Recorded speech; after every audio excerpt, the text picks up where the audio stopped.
You damn right. Hope everybody is having a great Friday. It is house divided. We've only got one half of the house right now. But don't worry, Jeff Ketchum is about to be hooked up. Blake, the super producer, is here and ready to roll. Our man Jeff Ketchum is coming to town today, coming to the Austin area because of this big Pint House event we've got tonight. We'll be telling you about that. He, Jeff Ketchum, is right now getting hooked up, getting over there to Texas Card House. If you are on orangebloods.com, you know the good folks at Texas Card House. They bring you the War Room every single Thursday night. We're going to be talking about some of those War Room notes from last night as Texas gets ready to face K-State. So if you've never been to the Texas Card House, go check out 183 in Anderson Mills sometime. If you're into playing a little bit of cards, they've got it over there for you, and that's where Ketch is going to be here in just a couple of minutes. He will get hooked up. But as we are waiting for him, we will ask for your score predictions. People are already throwing them in. Our man Sandman is already in. 26-24. I like that faith, Sandman. That means field goals have to be involved there. I've told you this week, Sark will kick field goals in this game. He's done it. I found multiple instances where he kicked field goals, and I didn't find one instance in the last two games where Texas went over on downs and messed up a fourth down inside the 10, anything like that. How about Christopher's prediction? Christopher likes a 27-16, a little bit easier. And back to Sandman and just a little bit of attitude. 23 hours. And can we make K-State respect our authority? Exactly. Also, this one, let's start out with a little negative and just see if we can dispel it. Miguel, well, hearing all the pundits, oh, you should not listen to pundits. The Horns don't have a snowball's chance in the hot place to win this game. The dual punch of Howard and Jones will run over them. Malik will make too many mistakes. Okay, Miguel, that is not the way I'm seeing this game. I'm predicting a Texas win. We're going to get Ketch's official prediction, which I don't believe I've heard this week, but I threw mine out last night on the Outsider Show, on the Thursday Outsider Show. I got 30-24. I have another one-score win for Sark. It's what he's done the last two times against Kansas State, and I think because he's got Malik Murphy here and not Quinn Ewers, he may have to do it that way. That's not to say I think Malik Murphy's going to play bad. I think Malik Murphy is going to take a step forward from what we saw. I think things are going to feel a little more normal to him. I just think it's going to be a grinder. I think this would be a grinder with Quinn Ewers. I don't know that I'd pick it much different. I might add a field goal or a touchdown for Texas, but I don't think they're running away from Kansas State. Let us know what you think in the Specs chat. And, of course, if you have not gotten stocked up for all your game watching needs, Specs, wine, spirits, and finer foods, they're there for you. Get the Specs app on your phone. Go to specsonline.com. They've got expert opinions on drinks that can be made, food that can be prepared and put together. It's not just for your Halloween party, although they could have helped you there, but it's also for your Thanksgiving setups. It's for your Christmas setups, or it just could be for your Texas-Kansas State setup. You got family coming in. Maybe the in-laws are coming in. You know how your mother-in-law is. You know how your mother-in-law is when it comes to dip and chip, and she'll bitch at you about something. Make sure you're all tied up with Specs. Go specsonline.com. They got some good ideas for you. How about this one? Cotton, one of our favorite chatters, says 17-16 Texas. Whoa. Sark calls on the only field goal that matters. Could be. I talked about it this week. That 17-14 win Texas got in Manhattan under Mac Brown. I think that was a Chris Sims group with Mac. I thought that was such a hard-fought, gritty, tough win. I think that was Marcus Tubbs, if I'm remembering correctly, blocking a field goal late in the game to preserve it.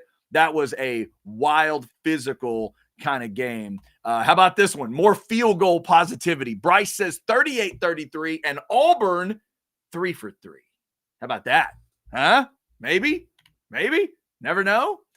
Here's a book it. I like the book it. Texas wins. Book it. 31-17. That could be very, very cool. We got a lot of, speaking of very, very cool, there is the man himself. He is that Texas Card House. I see that cool mural in the background of folks playing cards. What's up, Ketch? What's up, man? Good to be with you on this Friday. We are this much closer to some chicken fried steak later today. but it is good to be at the Texas Card House. I'm a little disappointed because the action is all over to my left. I don't feel like I have a good – last time I was here, I could eavesdrop in on one of the tables that was playing. And at this point, I'm at a bad angle, but, beggars can't be choosy. It is good to be at Texas Card House on 183 Anderson Mill. I would tell everybody to come on out, but I'm in a private room, so it's not really a come on out kind of scene. But obviously, if you're looking to get into some poker action, there's no better place than Texas Card House. I got a million TVs up that I'm watching all at one time. I got me a root beer. I'm good to go, man. Ooh. I am good for the next couple of hours before we head over to our trip of all trips. And, oh, by the way, we have a big event tonight after you and I get chicken fried steak. We'll be at Pint House down on Ben White. Really looking forward to that. Expecting a lot of Orange Bloods to be there.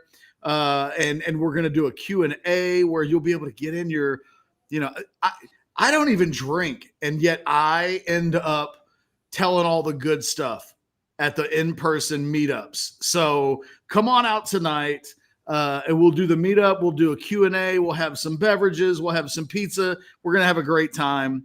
We'll remind people throughout the show of the event tonight, though. Ketch is going to be telling all the great stories, and the rest of us are just going to be going, blah. Way to go, Ketch. And it just can't get too sloshed. There's an 11 o'clock game tomorrow. That is true. But it's going to be a great culinary day. If I can put some Hayes City Store and some Pine House in the same day, it's so good. By the way, what kind of root beer we got today? Got a little fountain root beer from Bush's. What do you got? You got it. You going Barks? Oh, yeah. Okay. I was going to say, if it's a fountain, Barks is normally my first guess, unless you got a place that's doing the main root products. That's a good root beer, too. We had a conversation. I made good time, and we had a conversation that if I was a couple of minutes late for the show, it would be okay.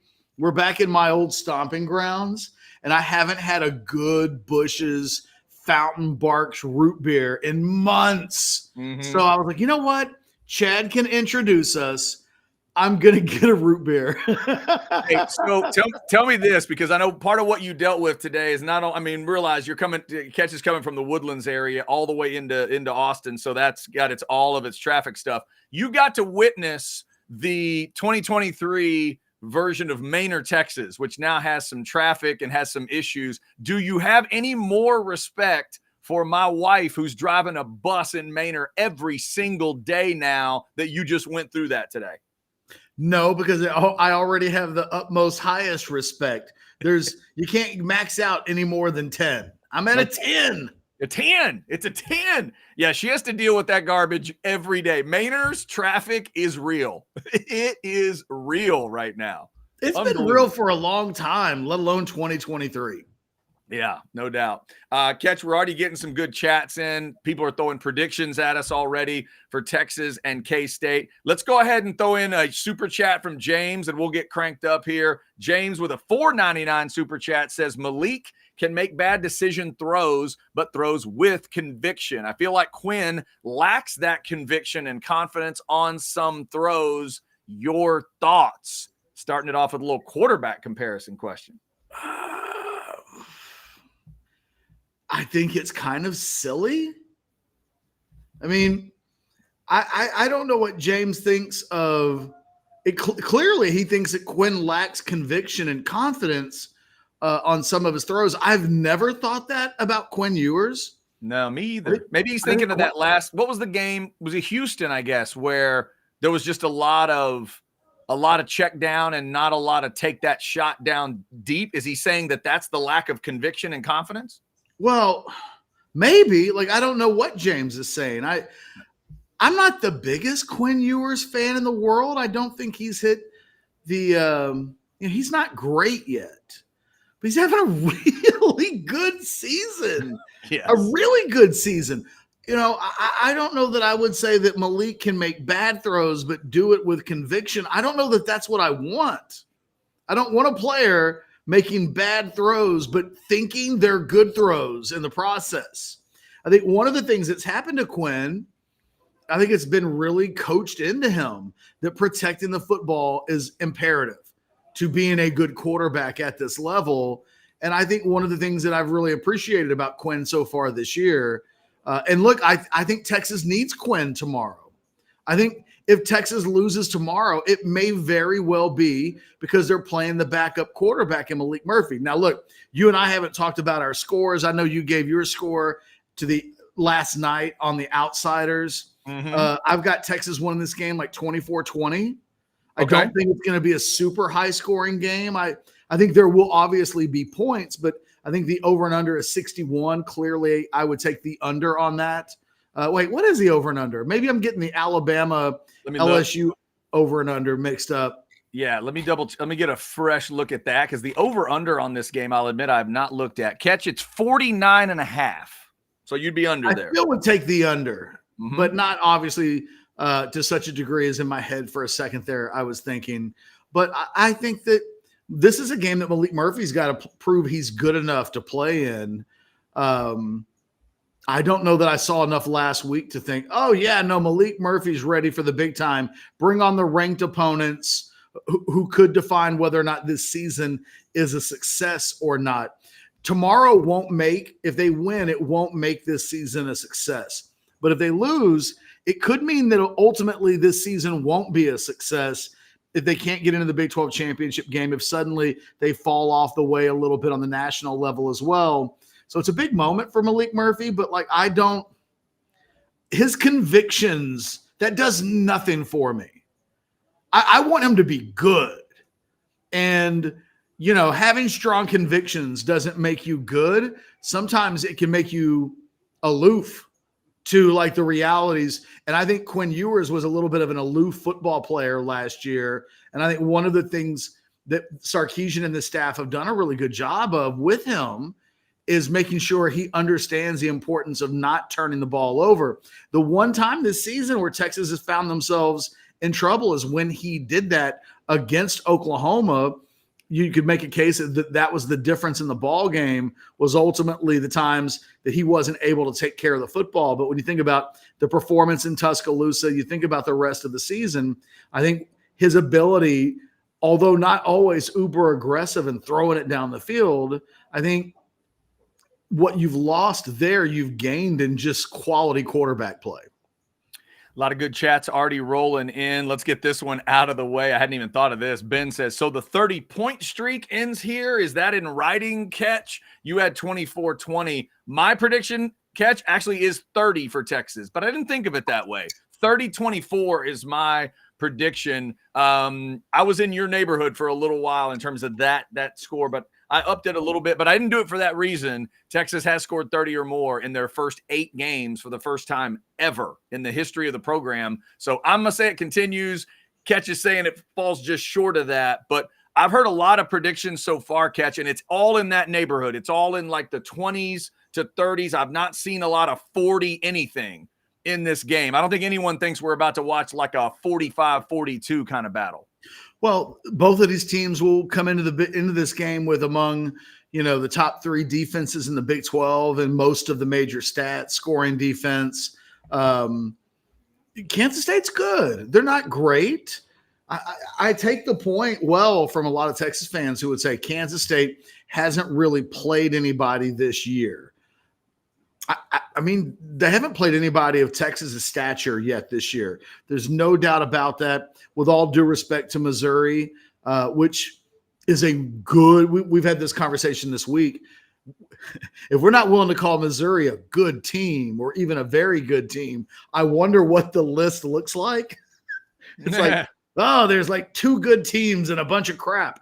I think Missouri's a good team, but I think the thing that can't be lost on Texas fans – is that Kansas State, I think for whatever reason, when they played Avery Johnson a few weeks ago and let him loose, he's not been the key to that team. I'm not saying that tomorrow when they bring Avery Johnson in that he's the lightning rod that will determine winning and losing. But from that moment on, they seemed to loosen up a little bit on offense a few weeks ago when they put him in as a mixture with Will Howard.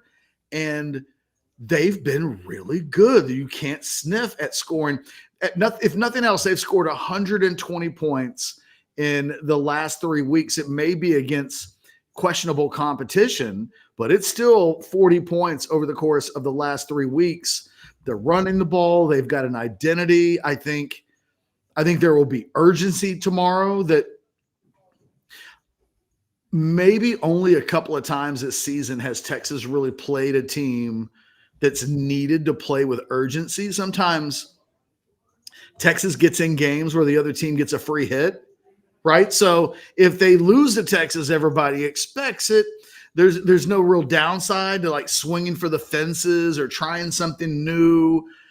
This will be one of the few games where there's something on the line for the opponent as well. Kansas State is in the same situation as Texas in that if you lose tomorrow, you're behind the 8 ball a little bit with regards to tiebreakers and trying to qualify for the Big 12 championship game. So I think I'm expecting a really good game. I think when we do the watch along tomorrow, the Pint House watch along right here on Orange Bloods Live, if you guys haven't checked that out at any point this season, tomorrow could be a fun one because while most of our focus will be on the Longhorn game, we'll both have separate TVs up to keep an eye on the Aggie game as well. So it should be a lot of fun. The games matter now. They matter because why? We're 4 games to go in the season and there are 5 teams tied at first place in the Big 12. That's not the kind of thing that you worry about when you're in September, but now we're in November and you start taking these things seriously. And maybe I just have a lot of respect for Kansas State. I mean, they are the defending Big 12 champions. They won't be a team that shows up tomorrow, even without Deuce Vaughn, even without some of the players that they've had the last couple of years. This won't be a team that will be intimidated, and they won't feel like they don't belong on the field with Texas. And I think sometimes that's a question that a lot of teams that play Texas, you think about the Wyomings of the world or the Rices of the world or some of the teams that come in here, they're largely outmatched. They have to almost convince themselves as much as anything else that it's a game that they can win, but B, that they can play with Texas, that, ignore the rankings. They can hang in there and do that. And I think Kansas State will feel like that's who they are. It's the last opportunity for any of these Kansas State players to ever beat Texas. It's strange, Chad, that we're in a world where Texas has dominated Kansas State for more than half a decade. They've won the last 6. When Mac Brown was the coach at Texas, and really even through the Charlie Strong years, Kansas State had Texas's number a lot. There were better Texas teams than this potentially that really struggled with Kansas State.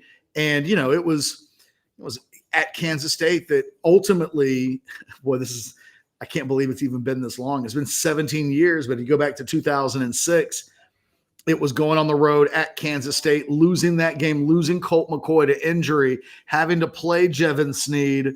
And then the A&M game follows in between that. Colt McCoy looked like a guy as a true freshman that was headed to New York as a Heisman finalist as a redshirt freshman first year. It was Kansas State that kind of, knocked that to the wayside. And then the very next year they come to DKR with Jordy Nelson and they do the number 2 again. That was a 10-win Texas team. That was a pretty good team. That was a Jamal Charles and a Colt McCoy and a Quan Cosby and a Jordan Shipley and a Jermichael Finley, like really talented players played on that team. But really since then, since Tom Herman came in, they've really done a number on Kansas State. And I wonder, for all the struggles, when Texas plays Kansas believes that they belong on the field because they've beaten Texas. I do wonder tomorrow how much of what the psychological issues are for Kansas State to have lost 6 straight going into this game. And Texas has turned into kind of their boogeyman, right? Like they've beaten everybody. They beat TCU a year ago, but yet it's Texas for all of the players on that roster that they've never quite been able to get over a hump. That is actually, I think, maybe a big deal for Texas. They just need to be able to take advantage of it. I think a fast start tomorrow, which Texas is always really good at, usually. I say always. They weren't against Oklahoma this year. But, when you think about Steve Sarkisian and his opening game script, certainly from each of the last 2 weeks against BYU and Houston, they're at their best early in games. And then it's about continuing it in the middle stretches of games that have been difficult for Texas. But I think a fast start tomorrow would be really the first step in a win for Texas. I think the thing you wouldn't want is a slow start, and then it becomes real early on that, that it's going to be a 4-quarter fist fight, as opposed to if you can jump on them early and maybe keep them at bay for much of the game, always at arm's distance. I mean, that's the real recipe for victory, but I wonder whether or not that's what we'll see tomorrow. Yeah, it's an interesting question. I was double checking. Texas did score first in each of the wins against K-State so far under Sark, so that would certainly be a good plan. Speaking of a good start, we're all headed towards 200 folks right now in the Specs chat. James, I see your super chat to clarify your feelings on Quinn Ewers. We will get to that, but first, Ketch, let's clarify something else. Someone chatted in. Gloxy says, is it the Big Pint House Brewery off Ben White? If so, I'll be there. Yes, it is. Yes, it is, Gloxy, and we will see you there. Somebody else asks a really important question. Paxton, you're not the first to ask. Sandman, will they be live at 6? This will not be on Orange Bloods live. So it's not going to be this is going to be a live on location kind of thing, doing the meetup, the Q&A and all that. It will not be broadcast on Orange Bloods live, just to let everybody Everything know will be live, just no broadcast. Right. It'll be live. Yes. It'll be very live and very honest, and we're going to have a great time. But lively, but not live broadcast. No. Just want to make sure we're clear on that. And also just a quick one, because we love you listening from wherever you are. Charlie is up in Dallas, where the Dallas area is having a parade today, Ketch, for a World Series champion. Yeah, this is going on. Says beat K-State, hook 'em, y'all. Charlie, we hope everything is well. Lots of emojis today. Lots of emojis going on there too. Yeah, you're right. All right, so here's your clarification, Ketch. James jumps back in, another $4.99. Thank you, James. Follow up. I feel like Quinn takes check downs more so than trying to use the arm talent and push certain throws. That's a confidence thing, in my opinion. That's kind of where I thought James was going with the comment. Yeah, but I don't think it's a confidence opinion. I think his coaches would string him up if his initial read is they're doing everything they can. Teams can take away the deep ball. I mean, I think one of the question marks about Sarkisian and Ewers in this offense is, if you take James's point, I can remember quite a bit in the Houston game, as a matter of fact. You could literally see Ewers' head looking down the field deep. It wasn't there, or whatever he was seeing, he didn't like. And I think one of the things when you see these 3-3-5 fronts with the 3 safeties, the whole purpose of that is to take away the deep throw. I think they want to throw it deep. I think what's interesting about what Texas does right now and what it asks of Quinn Ewers is sometimes it's all or a little. So it's look deep. Is it there? It's not. And then it's a check down, right? Wasn't that the 8-catch Jonathan Brooks game against Houston? And because last week he had 4 for 40. The week before he has 8. There aren't layers to that element of the what we're not really seeing a lot of the quarterback play at Texas in general is, okay, it's not there deep. Is there something secondary, intermediate? Are there layers? I think we're seeing Ewers a lot of times given 2 reads. It's look deep, and if it's not there, to check it down, get the ball out. And, I think that he's making a smart play. Believe me, there's a different conversation to be had if he's throwing that throw anyway when teams are trying to do everything they can to take it away, and suddenly you're putting the ball in the double coverage. You're putting it into places where it can be intercepted and turned over. I think Ewers has done I don't think it's a lack of confidence. I think he's being commanded to do that. And whether or not he's not far enough in his development, where the secondary receiver isn't a check down back. I think that's part of the growing evolution of Quinn Ewers. Maybe they don't trust, maybe the offense isn't designed for that. Maybe they're not quite ready to put that much on Ewers' shoulders and thinking that if you're giving him that much, he's holding onto the ball, maybe then something bad can still happen. Then I think there's probably an urgency for Ewers to get the ball out quickly. I can't remember what the stat was, but I want to say they want him to get rid of the ball in 2 seconds or less. And too often last year, he was holding the ball upwards of 3 seconds almost. Mm-hmm. And sometimes that can be problematic. I think a lot of times we think about quarterbacks having that much time to throw the football that we imagine like, oh, it's just a perfect pocket and they're standing there like a statue surveying the land. It's all so much faster than that. And the difference between 2 and the difference between 2.55 can sometimes be the difference between bad things happening in the backfield or a worst case situation being an incomplete pass. And I think that, I think, Chad, you and I both know where James is coming from because we watched it in real time and we're observing. We can see him wanting to go deep.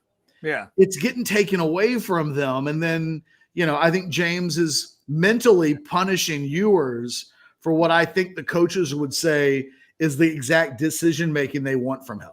Yeah, I'm not seeing it as a lack of confidence. I think you're right. We're all seeing the same thing, but I don't think you and I are seeing the lack of confidence or, commitment that maybe James is seeing. And by the way, I would also remind James of this. You know what Jonathan Brooks gets when you throw him the ball? 9.6. 9.6 yards. I would continue to tell Malik Murphy, Ketch, to make that an idea. If nothing else, swinging a little pass out to 24, it gets you yards. 9.6. I'll continue to say he's got to be a weapon in this game. Other guys are going to need to step up. I get that. I think 0 has to be big and 1, both of those guys, binary. 0s and 1s have to be great. But, man, 24, I'd get him as many touches as he can handle. Yeah, I think James is right to want to see more big plays out of this Texas offense. I think that how they go about it is the thing they're still trying to figure out. That they want to go. I mean, we can't go from at the beginning of the season joking about how Steve Sarkisian wants to go vertical, and if he could, he'd do it on every play. And that was a September joke. In November, they're not quite as aggressive. And the thing is, I think just the way they play in the passing game in general is different than Malik. I think Malik is probably more comfortable throwing the ball deeper in the middle of the field. I think he likes those deep posts. I think you see a lot of outside the hash mark throws when Ewers is throwing the deep ball. In fact, the last deep ball that he connected on was an outside the hashes, outside the numbers throw to Xavier Worthy along the sidelines. I think those throws he likes more. And I think that one of the toughest things for the Sarkisian's got to figure out is what does he like in games? I mean, he's only really had him in a game last week. Malik may think he likes something in practice, but that's against his team. His team's not playing that flyover 3 safety 3-3-5 every other play where it's like, well, Malik, you might like the shit out of that. You do. It might be your favorite play, but the other team may not want to give you that at all as a fundamental staple of their defense. So if you try and we allow you to try and you're doing the one thing that Kansas State may come in tomorrow and say they will not allow. And you're like, well, I don't care if you say you're not going to allow it. That's my jam. I'm going to do it anyways. That's how guys get themselves in trouble. Throwing the ball because they're overconfident. Throwing the ball because, by God, that's what they're going to do. Nobody wants to fall into the you take what the defense gives you mantra, right? I mean, you want to be more aggressive than that. But sometimes, yes, you have to take what the defense gives you, especially when it's we may take a deep shot here. If it's not there, the contingency plan usually is safety. Usually it is Okay, well, you look because it takes longer to let a deep play develop.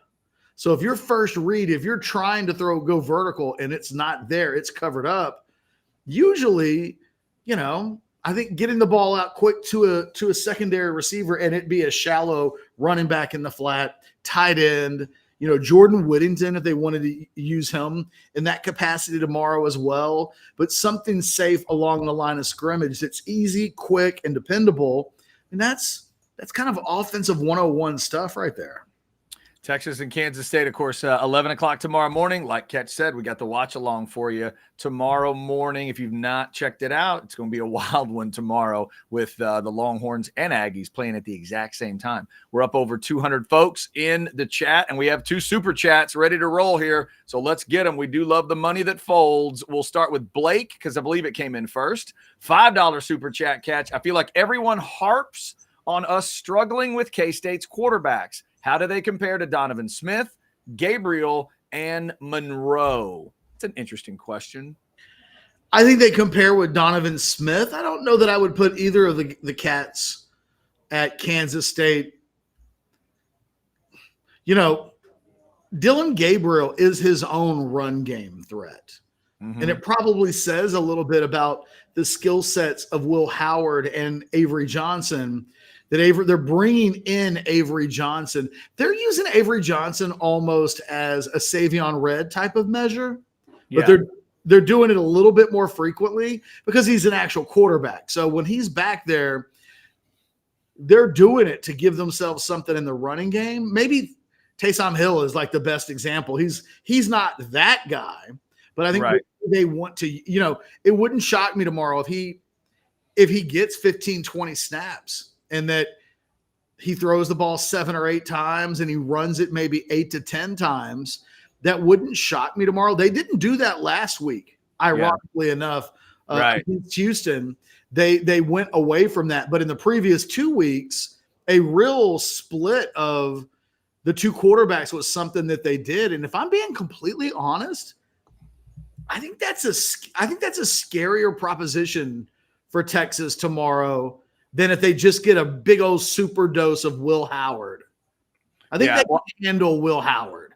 And I think they'll handle I think Texas is going to win the game. So ultimately, I think they're going to handle this Kansas State offense. But I think Kansas State diversifying what they do, giving Texas a lot to think about, and putting Texas into a position to defend a quarterback run game that they did a good job against Alabama and did a horrible job against Oklahoma. It's tricky because you go into a Milroe matchup and you think first thing we got to do is stop the run. Can't let him get loose. With Gabriel, he hadn't run anywhere near as much all season long as he did against Texas. And Texas, I think, went into that game. They did some spine, but by and large, a lot of times – Gabriel, once he decided he was going to run, there wasn't anybody there to account for that. I think Kansas State brings you something in between. So the good news is it won't be like Oklahoma, where I don't think they respected Gabriel as a runner, truthfully. I just don't think they thought we're going to get beat today by Dylan Gabriel's legs. We could still argue whether or not that happened, but his legs were certainly a big part of ultimately the success that they had. I think Kansas State, if they're smart, will try to replicate as much as what Oklahoma did as possible. It's easier said than done, but I think they have the pieces to potentially do it. Yeah, I think the key for this game, as you think about the quarterbacks, the run game, I would say in moments, I think both Monroe and Gabriel have shown they can be more dangerous as runners. But I think both of those K-State quarterbacks are going to run the ball a little. The key for me, Ketch, this week is this is the first true running game Texas will have faced. Supposed to be Baylor, really wasn't. Bama wasn't really able to get it going, so maybe they were that. They played a couple good running teams, but K-State's got Giddens has 116 carries, Ward's got 87, Howard then has 43, a little over 40 for Johnson, and all those guys average 5.2 carries. 5.2 a carry or better. K-State wants to run the ball. So they've got a good offensive line. This They do. This probably will be the best offensive line that Texas has faced this year. And I include Alabama in that. They've got a couple of pro prospects. They've got Cooper's an All-American. I mean, they're good, and they're good in the interior, which is where Texas is best on their own defensive line. So it'll be a really good battle there. And Kansas State will win, I think, a couple of battles along the way. They're a good team. I have a lot of respect for them. Ultimately, you'd like to think that Texas has more playmakers than Kansas State does, and that should be the difference in the game. I want to talk about one of those playmakers in a little bit, but do we have another super chat question? We got a few more coming in. Yeah, we got 3 more to grab, so let's get this one real quick. Oscar, one of our favorites. What up, Oscar? Tom Brady check down. Screw it. Be the check down king. Go beat K-State. Win the Big 12. Have a great day, fellas, and chat. Hook 'em. We appreciate you, Oscar. Yeah, sometimes the check down can be a good thing. I will, again, say if you're getting 10 yards per catch for your running back, that might not be a bad idea. Speaking of that, Ketch, this next super chat gets to Jonathan Brooks. James back in again. Thank you, James. $4.99. Average target depth for Brooks is -1. Average for Bijan last year was something like 6.8. Why does Sark not trust Brooks to run the routes? There's a question I hadn't thought of. I mean, they're just completely different players. I mean, even in the NFL, Bijan Robinson is regarded as a guy who's got mad receiving skills.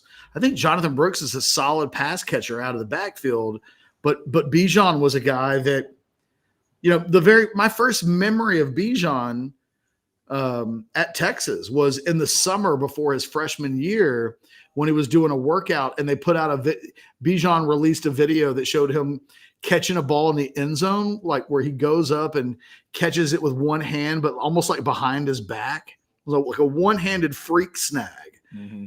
That's why he averaged 6.8 yards per, in terms of field possession, how the depth of his routes. He's just a insanely unique running back with receiver skills. Whereas I think Jonathan Brooks is he's kind of in the tried and true mold of, it wouldn't shock you that the average depth of reception for him is near the line of scrimmage. That sounds about right. With Bijan, it felt like you could do anything. And one of the things you definitely wanted to do with Bijan, you constantly wanted to try to get him in man-to-man coverage. You love to run those wheel routes with him. I think Jonathan Brooks is more of the safety valve for the quarterback, whereas I think Bijan was viewed as a little bit more of a weapon. Plus, keep in mind, last year they didn't have Adonai Mitchell. So at times last year, they had a real secondary wide receiver issue that never really got, at least on the outside, they're changing the starter on a weekly basis. They never could quite figure out who that is. So I think from a game plan standpoint, they needed Bijan to at times be a little bit more of a vertical threat in the receiving game because they didn't have Mitchell working the opposite sideline from Worthy. So you saw a lot more wheel routes. You saw a lot more, if you think about Bijan would line up in 3, 4, 5 receiver sets all over the field, but a lot of times outside. I think Jonathan Brooks is viewed as just more of a pure safety valve. And I know I already said that, but I think that I think it's just usage. I think they're looking at those two guys and they need different things out of them. They don't need Jonathan Brooks this year in the backfield on pass plays to be what they needed Bijan to be a year ago. And he probably couldn't do that. Like Bijan is a once in a generation type of talent. What was Roshan's average depth of reception last year? Like, I think you almost have to separate Bijan from mere mortals and maybe compare Jonathan Brooks to other guys he's great, but he's a mortal, right? Bijan is so freaky that at the end of the year, a league that hates drafting running backs high was like, yeah, we'll still take him in the first round early. That's how insanely unique he is. Jonathan Brooks may end up being one of the first running backs in this class. I think there's a lot of growing suspicion now, Chad, that he's going to end up being leaving pro after the season and going to the NFL, because it's not a great running back draft. And there's some thoughts that he could be anywhere between the first and third running back off the board this year. But I think almost universally accepted is that will probably be on day 2, where nobody ever really considered that with Bijan at all. It is House Divided on this Friday. Thank you so much for those super chats. Clay, we see your super chat. We are going to get to you. Before we do that, let's finish the super chats. Before we do that, let's tell the folks about My Perfect Franchise. First off, we got a lot of great partners here at Orange Bloods Live. Ketch is sitting at one of them right now, Texas Card House. But let's tell them about My Perfect Franchise, Ketch. We got to pay bills. My bad. Look, it's real simple. Andy, who's like the one-man shop over at myperfectfranchise.net, that's who you'd be working with. He's a great guy. If you have any doubts about that, just ask Alex Dunlap. Alex loves Andy for good reason. He's a good human being, and his whole quest is to help you live the dream, to stop working that job that you hate, living that life that you wish you could change. He can help you with that. He can help you build your LLC. He can help you devise the business plan that you need to be your own boss and do your own thing and to be the man instead of working for the man. Just contact Andy on either the email or the phone number there listed on the graphic. But it's that simple. If you've ever had an idea that you want to explore that you've never been able to quite do because you're not quite sure what the first steps need to be, that's what Andy specializes in. So call My Perfect Franchise, contact him at myperfectfranchise.net. But the bottom line is he can help change your life. There you have it. House Divided on this Friday. Now we'll get back to that super chat, and we want to thank all those that have already come in. Big, heavy super chat day already. Clay with $9.99 coming in. Is this finally the week that Sark doesn't try to outsmart himself and leans heavily on our run game? Seems like a good week to use the run to open up the pass as opposed to vice versa. Ketch, I brought this up this week.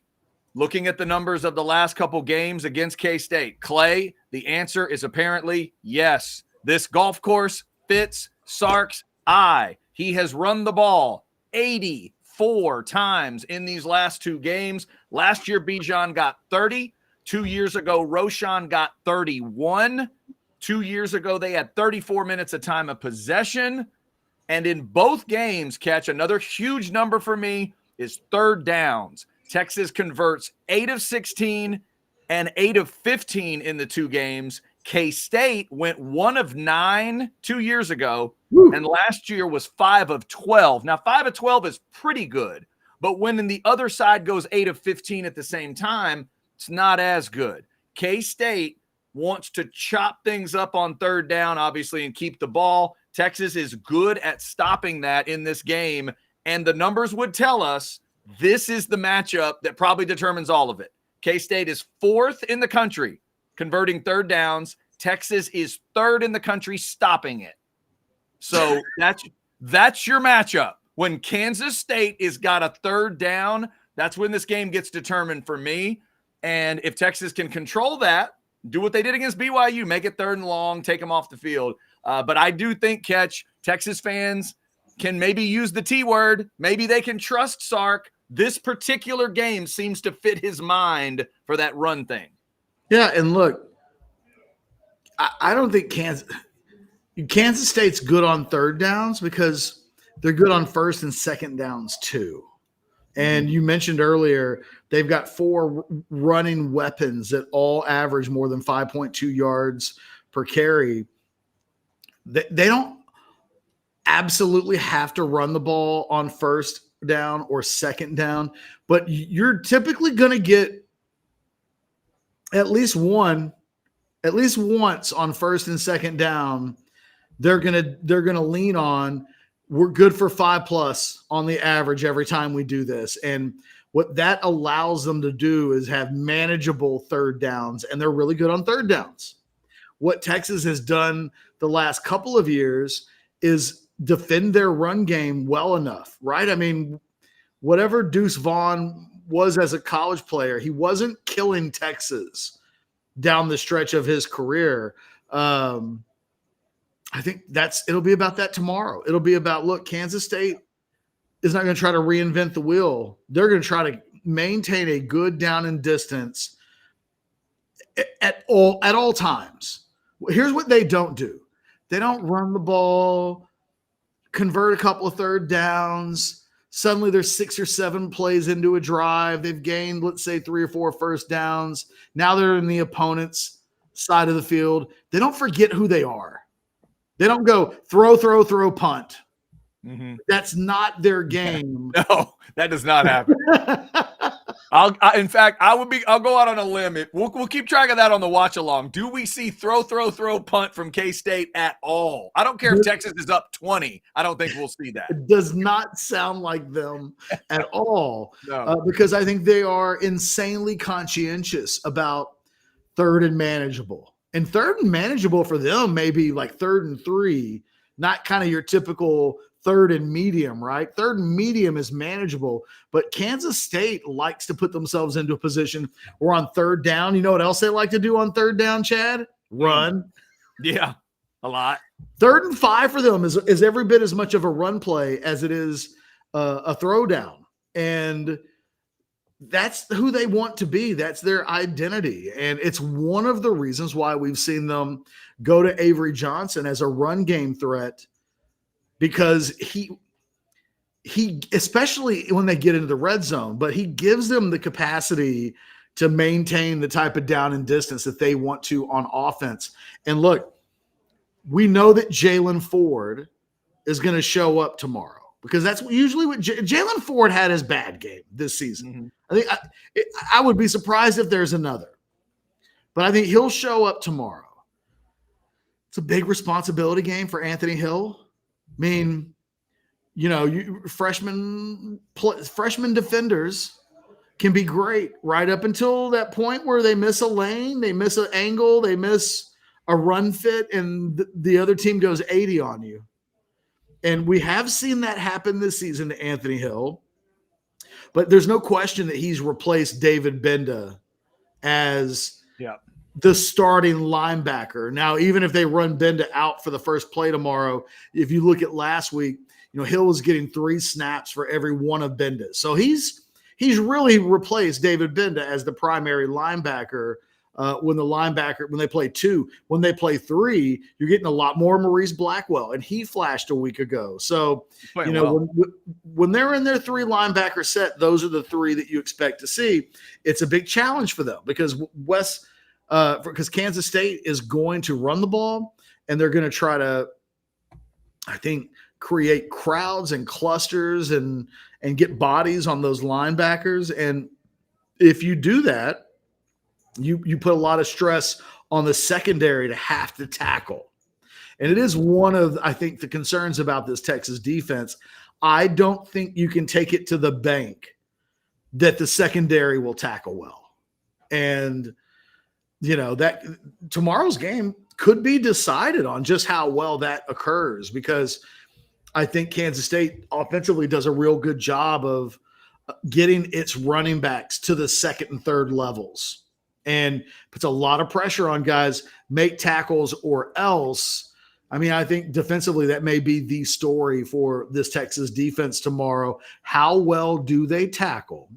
And, you know, how many times, if any, look, Anthony Hill may come out there tomorrow and just play a dynamite football game, and I think he's going to have to, but he might come out tomorrow and play a dynamite football game.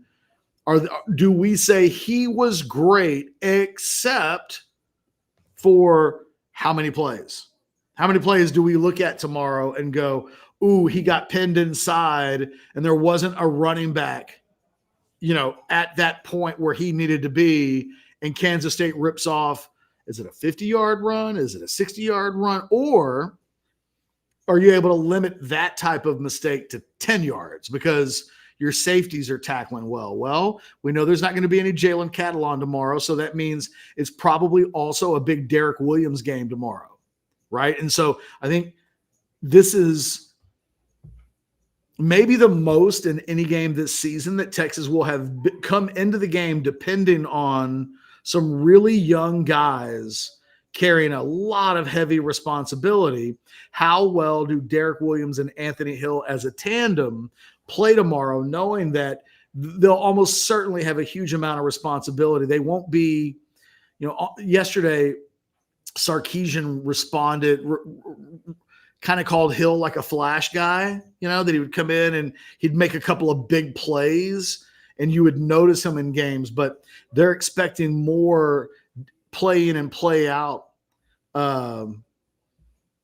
capacity from him. And, how well he does that probably tell us a big part of the story on defense tomorrow for the Longhorns. But I think Derek Williams, for the exact same reasons, also in that same kind of, we haven't seen both of those guys do it so much yet that you can take it to the bank that they will do it.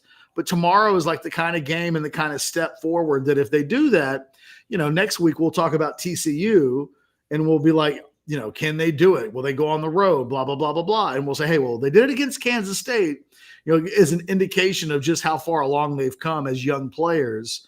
But, before you can start getting benefit of the doubt next week, you probably got to do it this week. Buy or sell coming up at 1:00. Before we get there, Ketch, I know you had said earlier there was a player, there was something that you might want to mention about this game. We do have another super chat that came in, but I want to give you a chance if you want to get it out here, or do you want to wait till after buy or sell to kind of work through what you were thinking of? Well, we can talk a little bit about it now. I think it's the kind of thing that we can talk about for it's funny, Anwar said he was watching our show yesterday. And we had it, I teased it, and then I never got to it. But, it's almost amazing to me how poor Xavier Worthy was last week. Poor, bad. I officially credited with 3 drops last week, which he goes into that game with a drop percentage of less than 3%. By the end of that game, his season drop percentage almost up to 9. Wow. I mean, talk about one game kind of impacting the way everybody thinks about your entire season. I looked at the PFF stats. I know he was targeted 11 times. He caught 4 passes, which was the lowest completion percentage of any receiver that Malik Murphy targeted last week. So they not only did they target him the most with 11, but they completed the fewest from a percentage standpoint at less than 40%. He had almost as many drops as he had completions. He only had 27 yards receiving on those 4 catches. So I looked at the PFF game scores, and they had him in the red. It's the only game in his career where his numbers were in the red. Green is good. Green is real good. He was in the red, which I don't know if you know this, but red is not the same as green. Red is bad. Okay. Red is bad, at least on their game scores. It is fire in the wrong way. And I went back and I looked at 2022, and from a Pro Football Focus standpoint, they graded that performance on Saturday against BYU worse than any game in 2022 with a broken hand. And we all remember the bowl game against Washington. They graded last week's game as spectacularly worse than the performance against Washington in the bowl game. And there was nothing as a freshman that was like it either. It was his worst game as a wide receiver that he's ever had at Texas. And yeah, it did occur with a handoff in quarterbacks. What in the world do we expect from Xavier Worthy tomorrow? Like, what coming out of that? We have no sample size of him and Malik Murphy together except for last week. If Xavier Worthy and Malik Murphy can't be better together tomorrow than they were last week against BYU, that's potentially a big problem. You can't, the best way is, like, if you think about it in the NFL, think about the Cowboys got to figure it out without CeeDee Lamb, or, pick any team. The Dolphins got to figure it out without either Tyreek Hill or Jalen Waddle. I mean, pick any team and their number 1 receiver, and then make that number 1 receiver. Last week, Xavier was incompetent as a wide receiver. Too many drops, not enough success in any shape, form, or fashion. It was ugly in every way possible. And that has to be different this week, except Kansas State's better defensively than BYU is. So I'm really curious to see how that plays out. Now, the other part about the Xavier Worthy thing that I wanted to talk about was that it just cracks me up how nervous people are about Xavier Worthy on punt returns. That all season long, it's been this thing.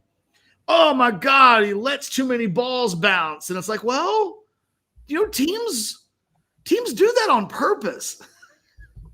If Leland McElroy, Chad, were back returning punts for A&M, you'd understand it if teams made it tougher for him to return the ball, right? Sure. That's what you want to do. But fans are like crazy about this.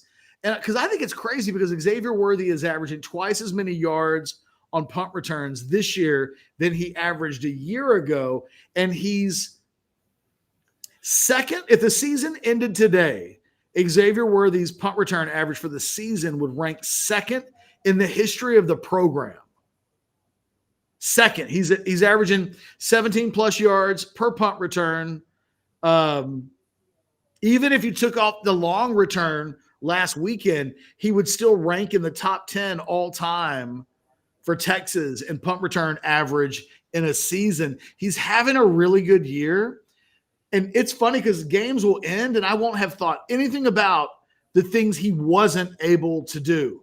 Hey, they kicked the ball, it bounced around, and I just don't think to myself that he should have come in out of nowhere and picked that ball up and run. No, sometimes teams go out of their way to make sure punt returners, especially guys who are among the best in the country at doing it, don't get a chance to get returns. And last week was weird because I had a lot of people on Orange Bloods who were far more focused on the balls that Xavier Worthy wasn't able to get his hands on versus the one that he did that he took back to the house 74 yards. That was a critical play. Yep. If he doesn't do that and the rest of the game kind of unfolds as it did, I know we think of the BYU game last week as a blowout because they won by 29. But if you take that punt return out, that's a 14-6 game going to the fourth quarter. And, maybe it plays out exactly the same way and you score a couple of times in the fourth quarter and you still feel like you win kind of going away. But I'm so fascinated that Texas fans so in large enough numbers dearly want to get Xavier Worthy off of punt returns. And then I thought it was interesting that Sarkisian this week talked about why he has Xavier Worthy on punt returns. And he made it sound as simple as, well, he catches the ball.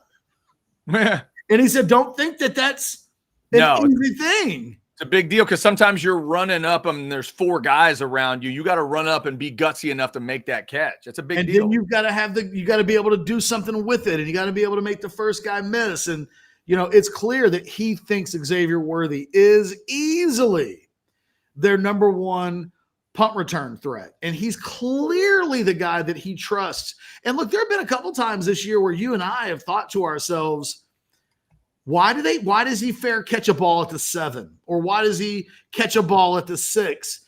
The obvious answer is that's what he's being instructed to do. Because if Xavier Worthy kept screwing it up and getting it wrong, they could just take him off of punts. And yet there's been, other than when he fumbled earlier this season, and they went to Jordan Whittington for the very next punt return, and that didn't exactly go well either. He's been the only guy they've trusted, and it seems like Sarkisian it couldn't be any more clear that Xavier Worthy is his guy. I found it fascinating last week that he finally hit the big one in the punt return game on a day when he otherwise was terrible as a wide receiver. Yeah. It could be a big day for that kind of stuff too. Huge. I mean, every time a K-State game comes up, I always look for special teams. Maybe it's because of how good Bill Snyder was at it, but just all those moments of switching a field, flipping a field, and how that can work. And then let's hope, like you said, Worthy's better catching the ball. The problem to me, Ketch, was trying to make the connection with Ewers. We would see those moments where you would talk about how open Xavier Worthy got, and sometimes Ewers just missed him.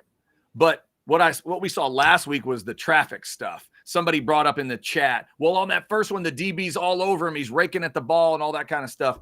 I don't disagree with the fact that somebody was right there, but I'm kind of with PFF. I thought that was a drop. I thought that's a play he needs to make. So the passes weren't perfect from Malik, but those are the ones that Worthy has to really develop with, because you don't want your best receiver to just be the guy that catches the ball when he's wide open and running free. Sometimes you got to make tough catches, and that's what he needs to tighten up a little bit. I mean, I'm Xavier Worthy's number one supporter amongst media that covers his team. I am always defending Xavier Worthy. He had like 4 or 5 balls last week that were catchable that he didn't catch, and I don't think PFF gave him a drop for each of those. But there were several. There were 3 specifically that he's just got to catch. And I expect him to bounce back. I think of him as a guy that catches the ball really well. Last week was, for me, a statistical anomaly, but it happened at a time where a new guy they go to Worthy as early as often as they did last week as part of the game plan. B, what does it mean if they don't? I mean, do they feel like, okay, this connection's not working, we can't risk it this week? I think it will be really interesting just to see how Texas's approach will be in the passing game. Make no mistake about it. Last week, they did everything they could to get Xavier Worthy involved in the offense, and it just wasn't coming off. If you think it was that important a week ago, my guess is you would think it's important again this week. But those 2 guys, Murphy and Worthy, based on the 1 game sample size that we have to draw conclusions from, don't have it going quite yet. And, Kansas State's generally not the team that you want to be trying to figure stuff out on. They're not great, but, you don't want to be trying to beat them on offense with one hand tied behind your back.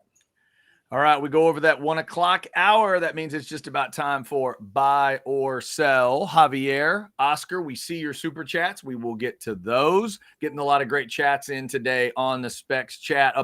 Almost at 300 folks in that Specs chat. We'll get right back to the Texas conversation. Plus, there's all kinds of college football, pro football coming up at 2 o'clock in the crap bag. I've got a few things to get to there, including a big thanks to some Longhorn fans. But also at 2:15, we've got the Scottish guy before Texas and Kansas State. I'm told the Scottish guy has some thoughts on Dabo Swinney this week. So we'll get to that at 2:15. All right, Ketch, you ready to buy or sell? You want to go first or second today? No chance that we got Lou Holtz doing Dabo?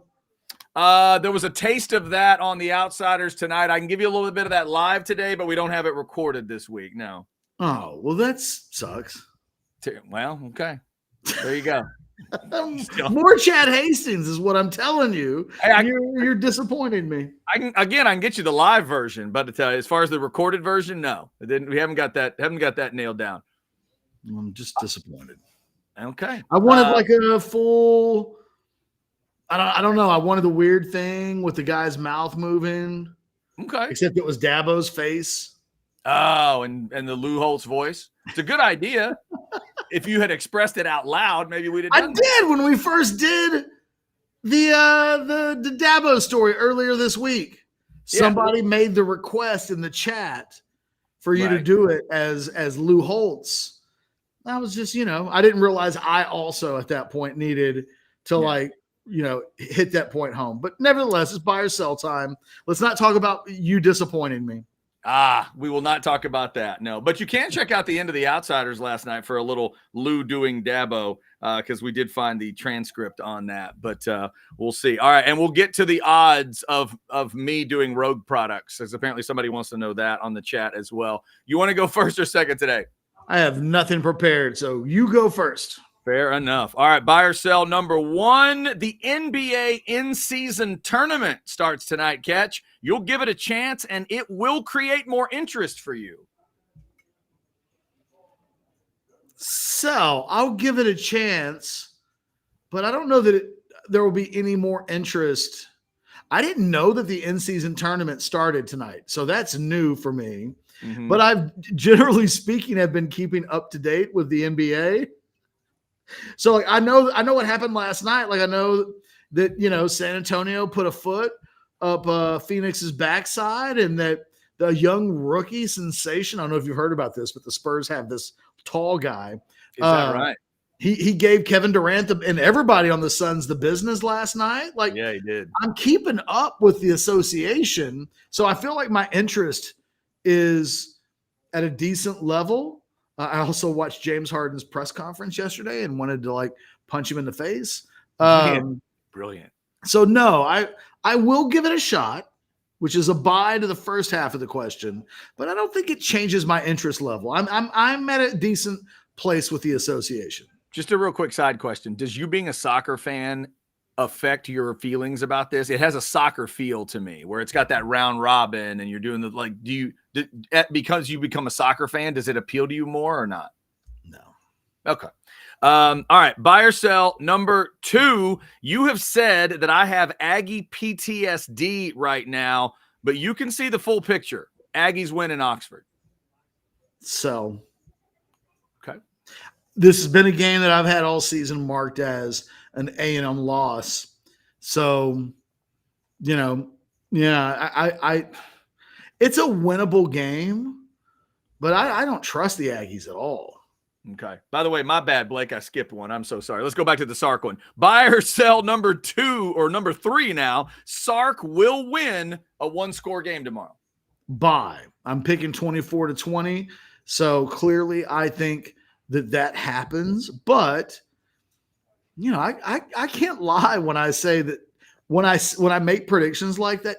Usually if I pick a Texas in a close game, I wonder if there's confirmation bias in that. If I pick Texas to win big, there's usually, I don't think, a lot of confirmation bias in that. Like, that's what I believe, but I don't know that it's all of the subconscious things leaning into me picking that. When I pick Texas 24-20, I'm doing that knowing, okay, well, they do have a backup quarterback. And, oh, by the way, they do have a coach that's awful in 1-score games. You know what? Let's pick them to win a 1-score game. Like, there's a part of me that wonders, am I making the prediction that I'm making because I covered Texas and I'm just too Texan? I don't know. We'll see. But I've given it some thought. I'm still going to do it. He's got 5 1-score wins at Texas. 2 of them are against Kansas State. Buy or sell number 4. Georgia wins, but Missouri covers 15.5. Bama beats LSU and covers 3. Whew. Give me the first part again. You said Missouri covers, right? Correct. Georgia wins, but Missouri covers 15.5. I'm going to take – I think it might be a pretty good game for 2.5 quarters, but I think Georgia gets separation in the second half. I'm going to sell. Okay. I think Alabama wins and covers.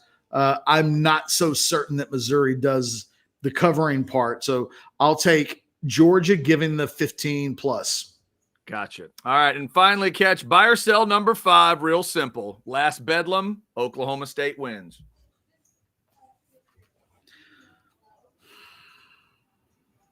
Buy. And that could also be confirmation bias. Maybe I just want Oklahoma to lose. History suggests that I should sell.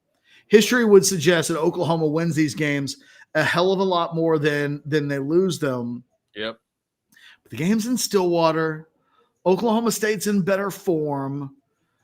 And maybe Gundy's on a heater. And for all of those reasons, I'm going to say Oklahoma State wins the game, but I'm fully prepared that Oklahoma could make me look like an idiot. Maybe it's a bounce back game for them. Maybe they reverse back to the mean in a strong way after reversing to the mean a week ago. Oklahoma's a tricky team to figure out. Oklahoma, not so much, though. I feel like Oklahoma State, not so much, though. They know who they are. They know who their lead guy is. Their coach has been here a hell of a lot more. He's coached. It's just everything about tomorrow weirdly feels Oklahoma State for me. And I don't know if that's smart or not smart, but that's the way I feel.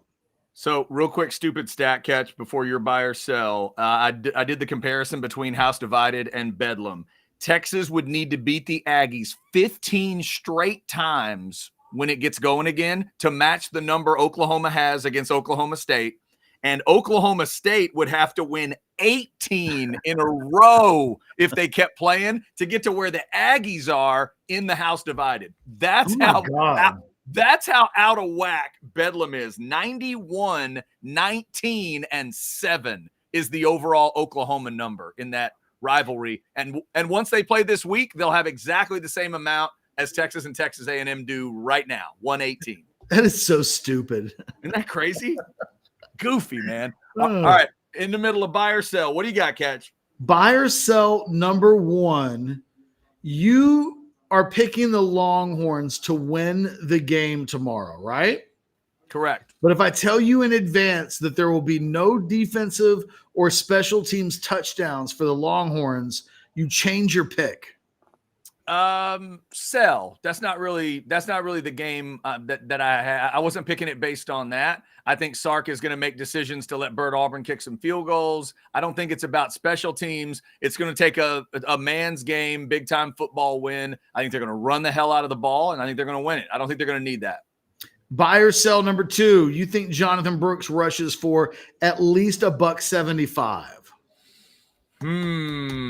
It'd be a monster game, like biggest of his career. Yeah, it would. $175. Hang on. Let me think. But I mean, you just said you thought Jonathan Brooks was going to have a monster, so I'm trying to feel out what that is. Yeah, like how big's the monster going to be? Yep. 175. I'm going to sell.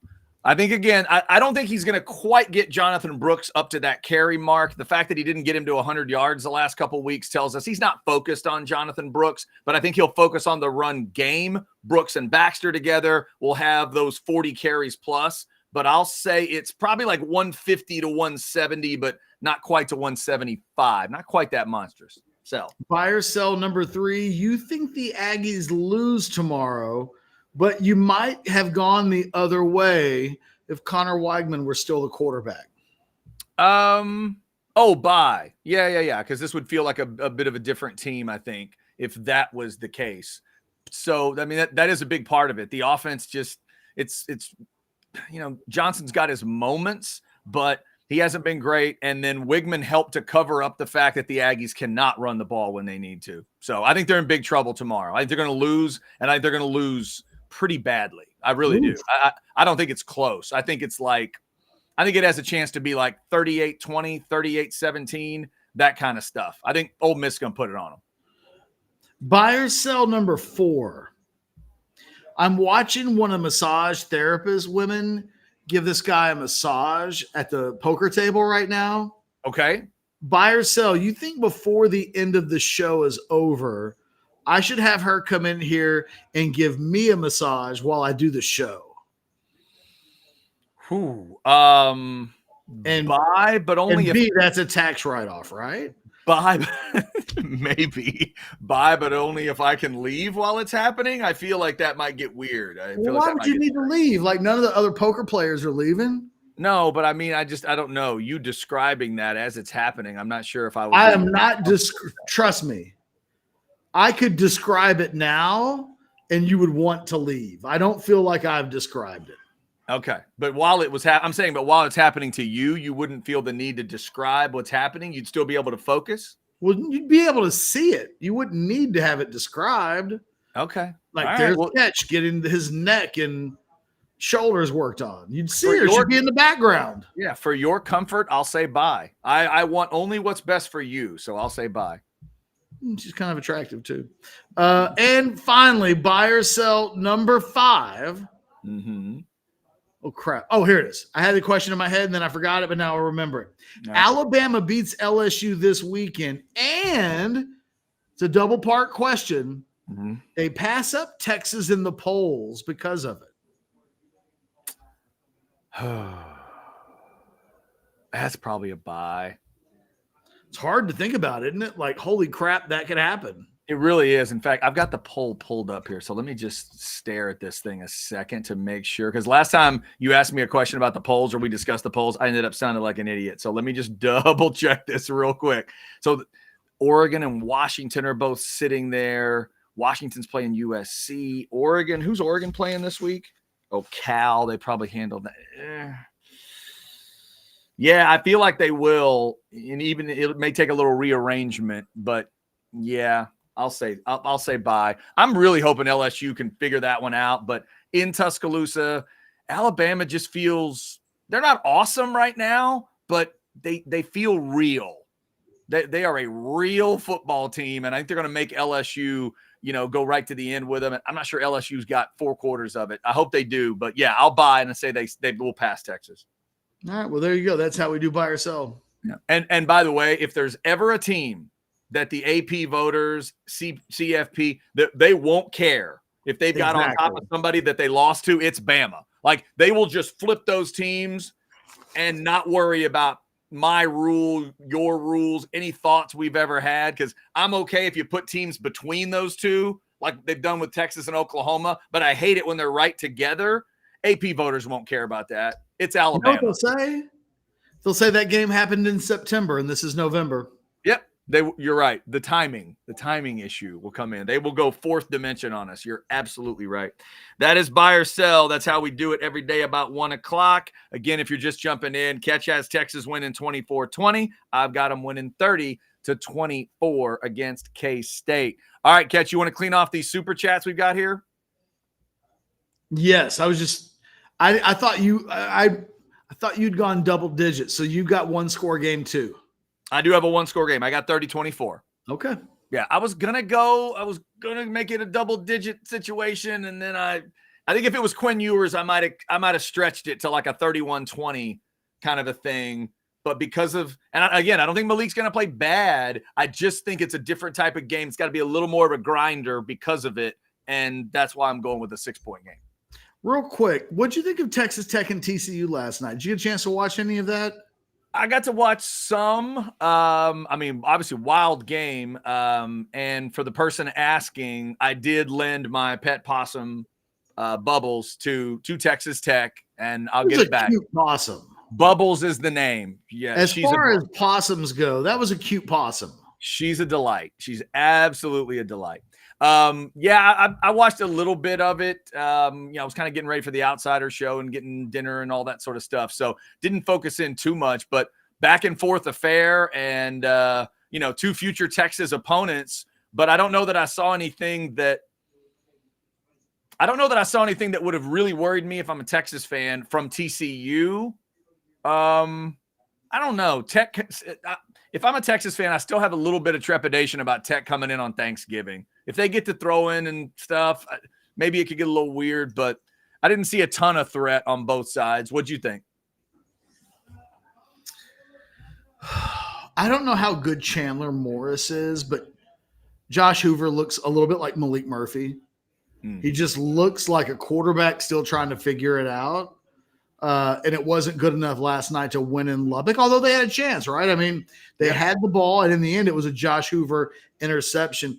I think Texas Tech looked a little better.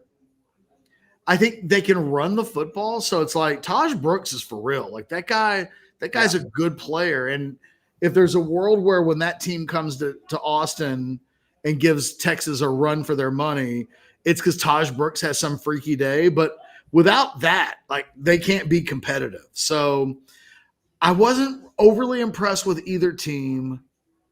They both have quarterback issues. I don't know. I just wonder, with that being in Fort Worth next week, can Dykes get that team? Mm-hmm. The thing is, there's only so much they can do if Hoover's the quarterback. Yeah, I got to go back. Go ahead. I was going to say, I just got to go back and watch it. I recorded it. I'm going to go back and watch it through. But, yeah, just quarterback issues blinking on both sides. And I think that's what we knew going into it. Yeah, I mean, Tech's down to their third quarterback. TCU's playing their backup, but it's not like we talked about this earlier in the year. It's not like Max Johnson at A&M, where your backup quarterback is a guy that's actually experienced. So you can quibble about maybe what his upside is, but you don't necessarily have to spend a whole lot of time thinking about what his downside is. Like, you kind of know who you're getting.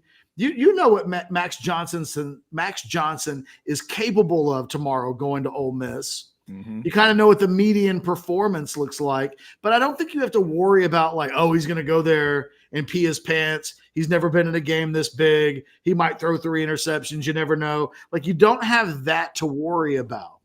And I think you do kind of have that with Texas. And I think you definitely have that with both TCU and Texas Tech right now. So we got more super chats we're going to get into. Real quick, though, Ketch, I'm going to remind you, I'm going to get your appetite going here because we are going to hit Hayes City Store today. So I sent Blake some pictures. Check this out. I'm such an old man that, and I don't know exactly what I'm supposed to do all the time. I reminded myself, oh crap, I forgot to take a picture of what I was eating. Look when I took the picture of the bacon jam burger. This is how you know. This is how you know how good it is. I just thought, oh, wait a minute, I just need to take the quick picture. But it was fantastic. Those onion rings are incredible. And Hayes City Store is top-notch of top-notch when it comes to all the food that they do. I went with the bacon jam burger. I would recommend it. The fries are great. The onion rings are awesome. I decided to go onion rings yesterday, and it was wonderful. I also sent Blake some pictures of just the ambiance of the place. Look at that beautiful shade tree right there, Ketch. That's what we're talking about when we're talking about the beautiful shaded environment. When it's a little chillier outside, they throw the heaters out there. You can see one of the heaters up in the distance there. So whatever the temperature is, they're going to make sure you're extra comfortable out at Hayes City Store. It was great to get out there today. And Ketch is having the chicken fried steak today. How excited are you right now? I mean, I went to Bush's to get a root beer, and I didn't get anything. Not the fries, which I like. I was like, nope, I want to be starving by the time I actually get to Hayes City. I'm excited. Yeah. I'm not even looking at you right now. I'm looking at the map and the details of like what it's telling me I need to do to get there. It is a little bit of a hike. It is a little ways out there. Hey, I always say it's on FM 150 in Driftwood. You never need to be in a super hurry to get there. I would not advise being in a hurry when you're eating. It is just one of those places that you don't accidentally happen by it unless you live right there, but it is worth the trip every single time. I just drove out there and back yesterday. I'm going to do it again today, and I have no issues because the food is so incredible. Ketch, I'm going to go with the pork chop today. I brought it back from my wife last night. She took a piece of it and handed it to me. She said, just eat that right now. Just try this. I'm telling you, it was phenomenal. She's right. I don't think I've ever had a better pork chop in my life. By the way, that's a good woman right there who will just take a hunk of a pork chop and hand it to her man. Hey, there's a lot of reasons I love her. That's one of them. Wendy, I love you a little bit more knowing that you're a hunk of pork chop giver. Oh, she is. No. Because you're going to let me taste the pork chop later, and I'm a little worried you're going to cut off like a little baby piece. Your wife has inspired you.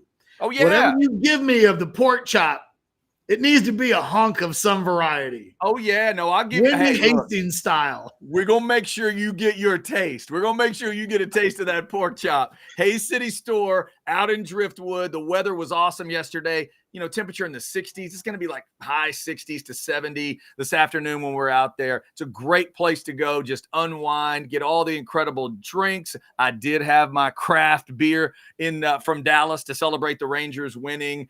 Today, I think I'm going to go with a margarita on the rocks. Man, they have just great stuff. Check them out. What is the bacon jam? I've never done a bacon jam. What is it? You said what you asked? Yeah. Yeah, it's like a magical. I mean, it is sort of. But it has onions in it, right? Ooh, we'd have to double check that one with Travis. I don't know if the actual bacon jam has onions in it. I don't know. I feel like I've seen some bacon jam burgers that have onions in the bacon jam, and it's like I'm kind of a no-go on the bacon jam with onions. Yeah, I think you can get it without that. I think but it's not mixed in. I don't think it's mixed together. Maybe on the burger, but I don't think it's mixed in. You know, I went to Big City Wings in Houston, and they did this thing where they've got like 45 different flavors, and they just kept bringing me plates of wings with different flavors. Mm-hmm. So I never had any one wing as the meal. They just over inundated me with wings, period. I kind of just want to try everything. Yeah. Well, you're going to like a third of a bacon jam burger, half a pork chop. Yeah. I don't know. Now remember, fried steak. Now remember, because of the scheduling this week, we do have the Pine House event tonight. So I don't know if we have time for that much stuff. But yes, that would be great. I'm just telling you that's trust me, when you have this chicken fried steak today, you're going to want to try everything they do. I want the wheelbarrow treatment where after it's over with, they wheel me out in a wheelbarrow. It's unreal. What I need you to also do is make sure you peek at that appetizer menu. Let me know which appetizer you'd like to try. I'm going to let Travis know that as well, because he's going to make sure we're taken care of today and make sure everything is ready to roll out there at Hays City Store. So y'all check all that out. It's incredible stuff. Ketch is going to get into the Hays City Store world today and find out what it's all about. Hays City Store TX on Facebook. They have all kinds of great stuff. Blake says, is Ketch saying onions or onions? It's onions. Yeah, onions. I mean, I may be putting a G in there, to be fair. Throwing a little Cajun on it, onion. I don't feel like I'm just saying that I may onions. Oh, it is so, so good. All right. So definitely check out Hays City Store. Thank you for checking the show out today. We're almost at 300 folks in the Specs chat. We appreciate that. As long as we're giving the sponsors some love, Blake, let's give them 15 seconds of Specs. If you're getting your party together for the weekend, they've got all the ideas. They've got all the drinks. They've got great food too. Here's a little Specs for you. No matter what you're needing, Specs same-day delivery can save the day with our Specs app or online shopping. From world-class wines to hard-to-find spirits and craft beers to gourmet foods, delicious snacks, and spectacular sweets. It's Specs. Cheers to savings. There was a box of strawberry something right at the end of that. That looked tasty. There's all kinds of stuff at Specs you're not even thinking about. SpecsOnline.com. So shout out to them. And you've seen it in the upper right throughout the show. Well done, Blake. The Orange Bloods meetup is tonight from 6 to 9 out there at Pine House Brewery, the Pine House Brewing location over on Ben White. I have not been to that location. Can't wait for that. Going to get out there. Q&A about 6:30. Myself, Ketch, Blake, the super producer, Orange Bloods crew hanging out. Come out, ask questions, hang out, meet us if you've wanted to, take pictures and, whatever you want. Whatever you want to do, hang out and find out all the secrets that you've always wanted to know. The question you've always wanted to ask. Pull your finger if you ask him to. Like, we're here to please.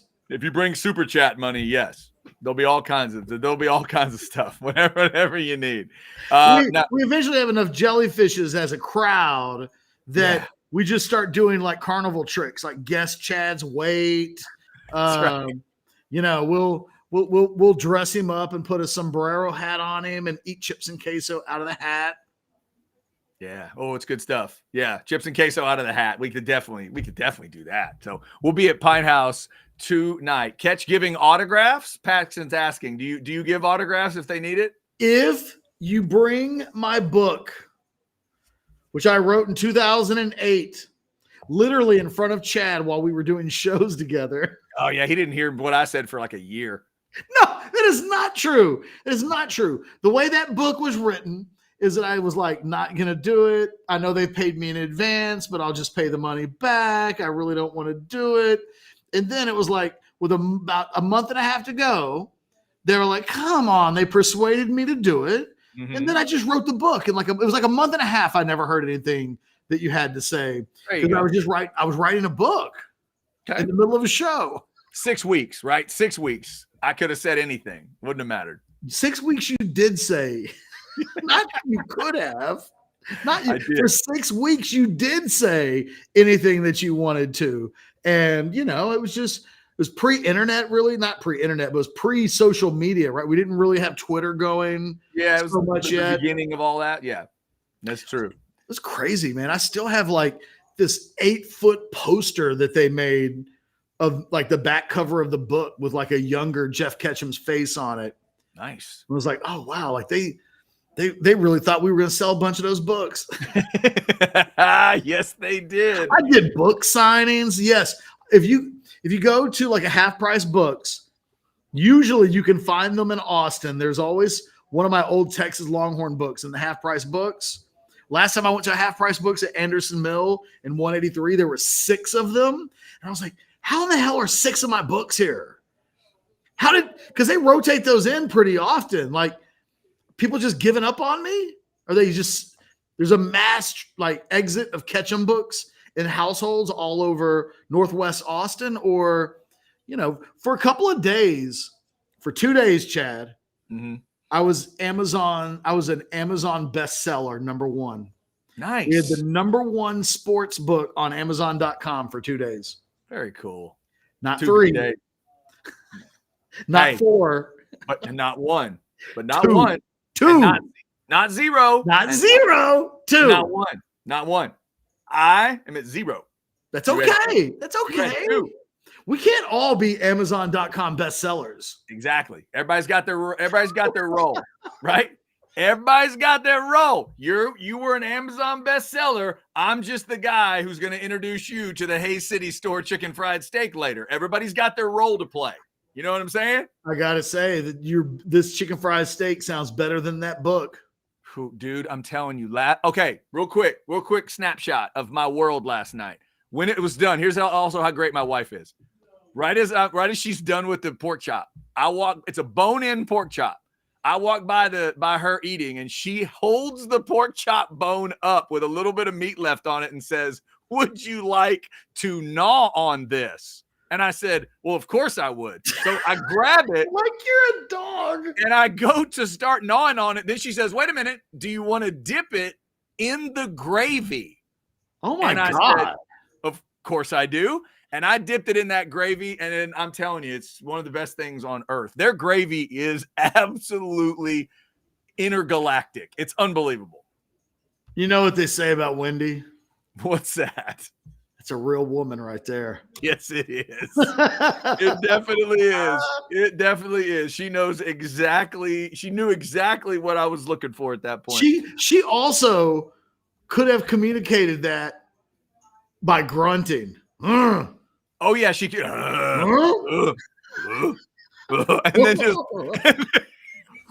then just pointed at the gravy. Oh my God. We are simple folk, Ketch. You know that. You've met my wife. You've been around us. We are far from fancy. We are far from fancy. Well, she's just a good old East Texas gal. She is. Then you're from the Hatch. I mean, it's a perfect union. Yeah, no, it's it. When Waxahachie and Sugarland get together, you put some SFA vibes in there, put some A&M vibes. It gets pretty country pretty fast. All right, so we do have some super chats to clean off. Are you ready? Yes. Here we go. Javier, we're going to start with you because I think that one came in first. $4.99. A number of injuries reported from practice this week, MM included. There's a fine line between intensity and risking the available best players. Ketch, let's get into kind of a war room note discussion. I saw the word physicality. I saw the word chippy, that Malik was getting a little chippy at times, but in a good way in practice this week. Give me a thought on the physicality of things and kind of what's being talked about. Well, look, ultimately, we haven't reported over at Orange Bloods that guys are missing practice. A former reporter that used to work with both of us reported that Malik Murphy missed a practice, if I'm not mistaken. None of our sources told us that. And weirdly enough, that same reporter hasn't reported it publicly. Like normally, here's how you know if a reporter believes in his information, in his story. This is always a good tip. Mm-hmm. Did that reporter go onto Twitter and post it as breaking news? If Malik Murphy missed a day of practice this week, that's a big deal. Mm-hmm. But if you don't report it on social media to get credit for it, then did it really happen? I don't know.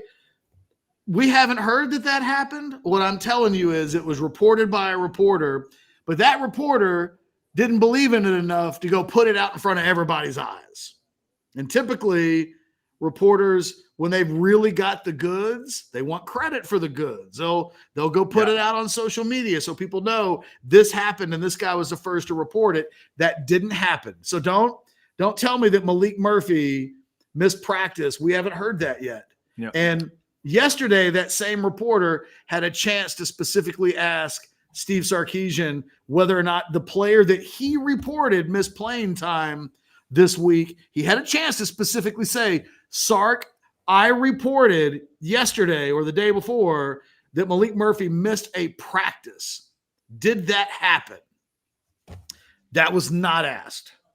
Instead, that reporter asked, hey, were there any injuries this week that we should know about? And Sark is like, no. So we'll see. I don't think that there's a Malik Murphy crisis. He's fully expected to play in the game on Saturday. As I mentioned last week, I've heard like 9 different body parts with Malik. I've heard a back. I've heard an ankle. I've heard a quad. I've heard a groin. I've heard everything hurts on that dude. Mm-hmm. And yet it wasn't a factor last weekend. I'm not anticipating it being a factor tomorrow. And in general, I'm just letting you know, if we ever at orangebloods.com report that the freaking starting quarterback at the University of Texas missed a vital practice in the middle of a week leading up to a huge game, and we didn't put it on social media, then it didn't happen. I'm just telling you, it's one of the things I've noticed in this market. You can tell how deeply someone believes in their own reporting by how much they're willingly wanting to put it out there and let the whole world to see what they're reporting. So I don't know. I don't know what to think about. Put the question back up again. We reported over at Orange Bloods, yes, it was a physical week of practice, that Malik Murphy was chippy, and that offense and defensive guys were talking smack to each other, and that in general, the feeling was it was a good week of practice because of the competitive nature of it all. But I don't know what injuries are real injuries. I know yesterday Sark seemed to be pretty open about where they were on the injury front. He didn't report any new injuries. People had a chance to specifically ask about questions. If they really wanted to, they could have asked, hey, did Malik Murphy miss a practice this week? Because I reported that, and that didn't get asked. So I wouldn't worry about the fine line between intensity and risking the availability of the best players. I don't think that happened. But you need to know that every Tuesday and Wednesday, they practice hard. Those are real football practices, and they're never going to stop on Tuesdays and Wednesdays practicing with a lot of hitting, a lot of tackling, and the quarterbacks are never involved in that. You guys get into trouble if they get anywhere near the quarterbacks, no matter how physical the practices are. All right. We also have a super chat from our man, Oscar. Thank you, Oscar. $9.99. When the Jets fly over and Hells Bells plays for the team, let's not go to that. But it has to be one of the best entrances in the nation when DKR is packed. What do y'all think? So they're going Hells Bells at the beginning for Texas? And then I've always thought they come out to the Eyes of Texas in the band, and I've never heard that. Because I think they ended up with Thunderstruck as the fourth quarter deal. Right. But it is turned into a big time atmosphere, Oscar. You're absolutely right. I also noticed last night, you asked about that Tech game. Tech's got the fancy lights and drones going on. Like Texas stuff. That's the thing. That's what I was about to say. All these schools have tens and tens of thousands of people in the stadium, and all of the schools are kind of going out of their way to create the most rabid sounding atmosphere that they can. Mm-hmm. Texas does a really good job. I've never been to a Texas game and thought it's the best atmosphere, though, of any game I've ever been to. No, right. I wouldn't put it absolutely at the tip top or anything, but I don't think it's certainly not lacking. And they have definitely improved some elements of it along the way. And I think fans have been more and more happy, especially with the CDC era, of certain little details that maybe had bugged them in the past. I think it's at a pretty good spot right now. Oscar, appreciate your thoughts. This super chat is a $4.99 from Mark. How important is Jordan Whittington? Roll on third downs this week. And, oh, here we go. Can you see Arch playing if Malik starts out struggling? Jeff Ketchum. Wow. The Jordan Whittington part is, I think on any given day, there's the capacity for Jordan Whittington to have a really big role in the passing game. But I think in the overwhelming majority of the games, you're not likely to expect that. So, Sarkisian was asked about Whittington yesterday in the press availability on Zoom, and he kind of laid out the whole thing. He was like, well, a few weeks ago, he caught 10 passes. So that's possible, but like that doesn't happen every week. And if we're giving the ball to Whittington, that means we're taking the ball out of Mitchell and Worthy's hands. And I think that's the thing that has become abundantly clear, is that when it comes to getting the ball into the wide receiver position's hands, they just rank Whittington below Worthy and Mitchell. And I don't blame them for that. Like, that makes total sense. It was interesting that Sarkisian made it sound like an either or, right? We can either do this or we can do that. The one thing he made a point to say was, if we're getting the ball to Whittington at a high volume, then that specifically means we're probably not getting it to Mitchell and Worthy as much. And, he didn't say, so what do you want to do? You want to do that? Like, he wasn't being a smart ass about it. I think he was being practical in that, we have to make choices. When we say that thing in the summer about there are a lot of mouths to feed and only so many footballs to go around, I think Whittington is probably the biggest example of, like, there has to be a loser in this quest to make everybody happy. I thought Whittington would have a bigger role last week, because I thought a lot of what they did with Xavier Worthy, they would do with Jordan Whittington, that he would become, Worthy caught 4 passes for 27 yards. That's kind of who I thought Whittington would be. A safety outlet, a guy that's, averaging 7 yards a catch, but, so Whittington could, but if we're to believe, if it's an either or, like Sarkisian kind of made it sound yesterday, keep on getting Whittington not a lot of touches if that means the ball instead goes to Mitchell and Worthy. Those guys are more dangerous players with the ball. I think Malik Murphy has a really long leash. I think barring Malik Murphy getting hurt, he starts and finishes the game tomorrow. Could it be so bad? Like, what's so bad? What I need to have, give me if it's Texas, Colorado in 2001, where every time Malik Murphy throws the ball, you think there's a chance it's going to be intercepted. And it actually is intercepted a couple of times, Chad, and maybe at least one of them are pick sixes. But if the game's I almost think those things would have to happen, and Kansas State might have to be up by 14 to 21 points.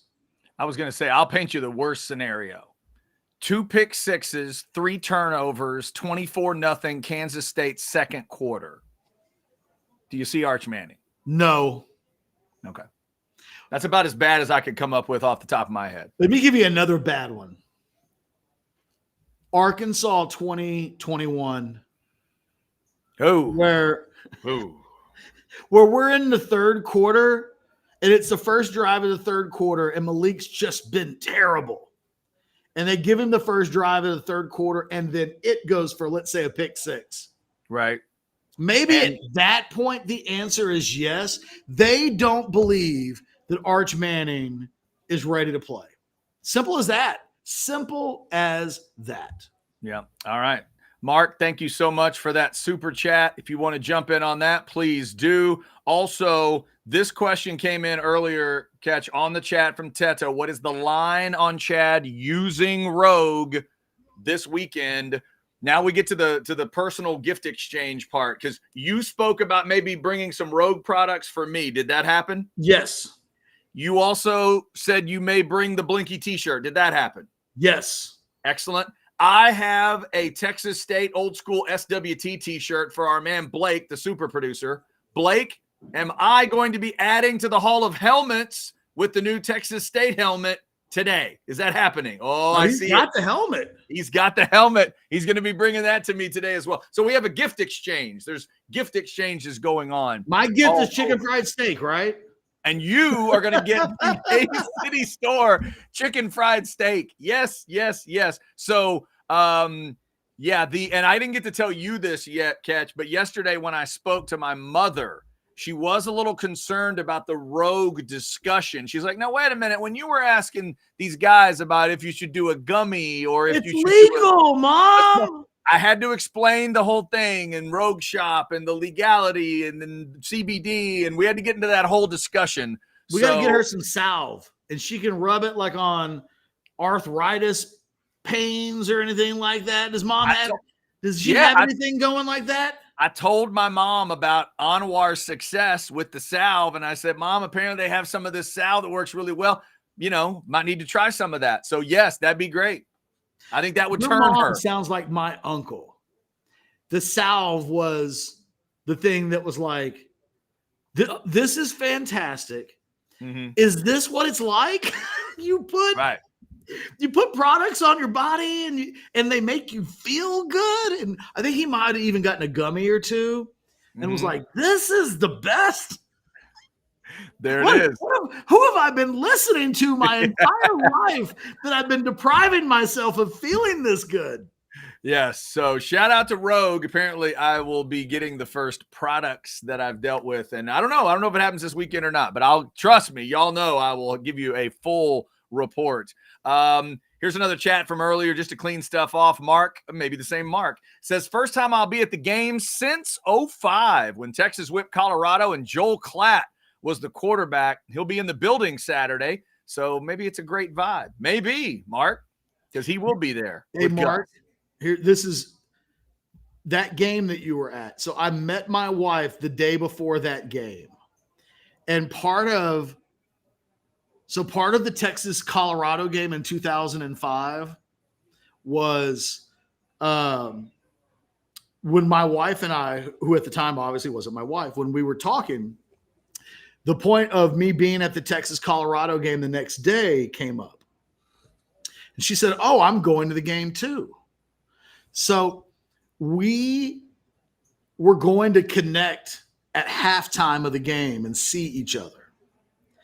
And the thing about, it's like back in the old days, if you went to an arena or a stadium and everybody had their cell phones, suddenly you lose the ability to have cell service. Mm-hmm. So at halftime of the Texas-Colorado game, my wife, soon-to-be wife, who I'd only met 12 hours earlier, we're walking around at halftime trying to find each other.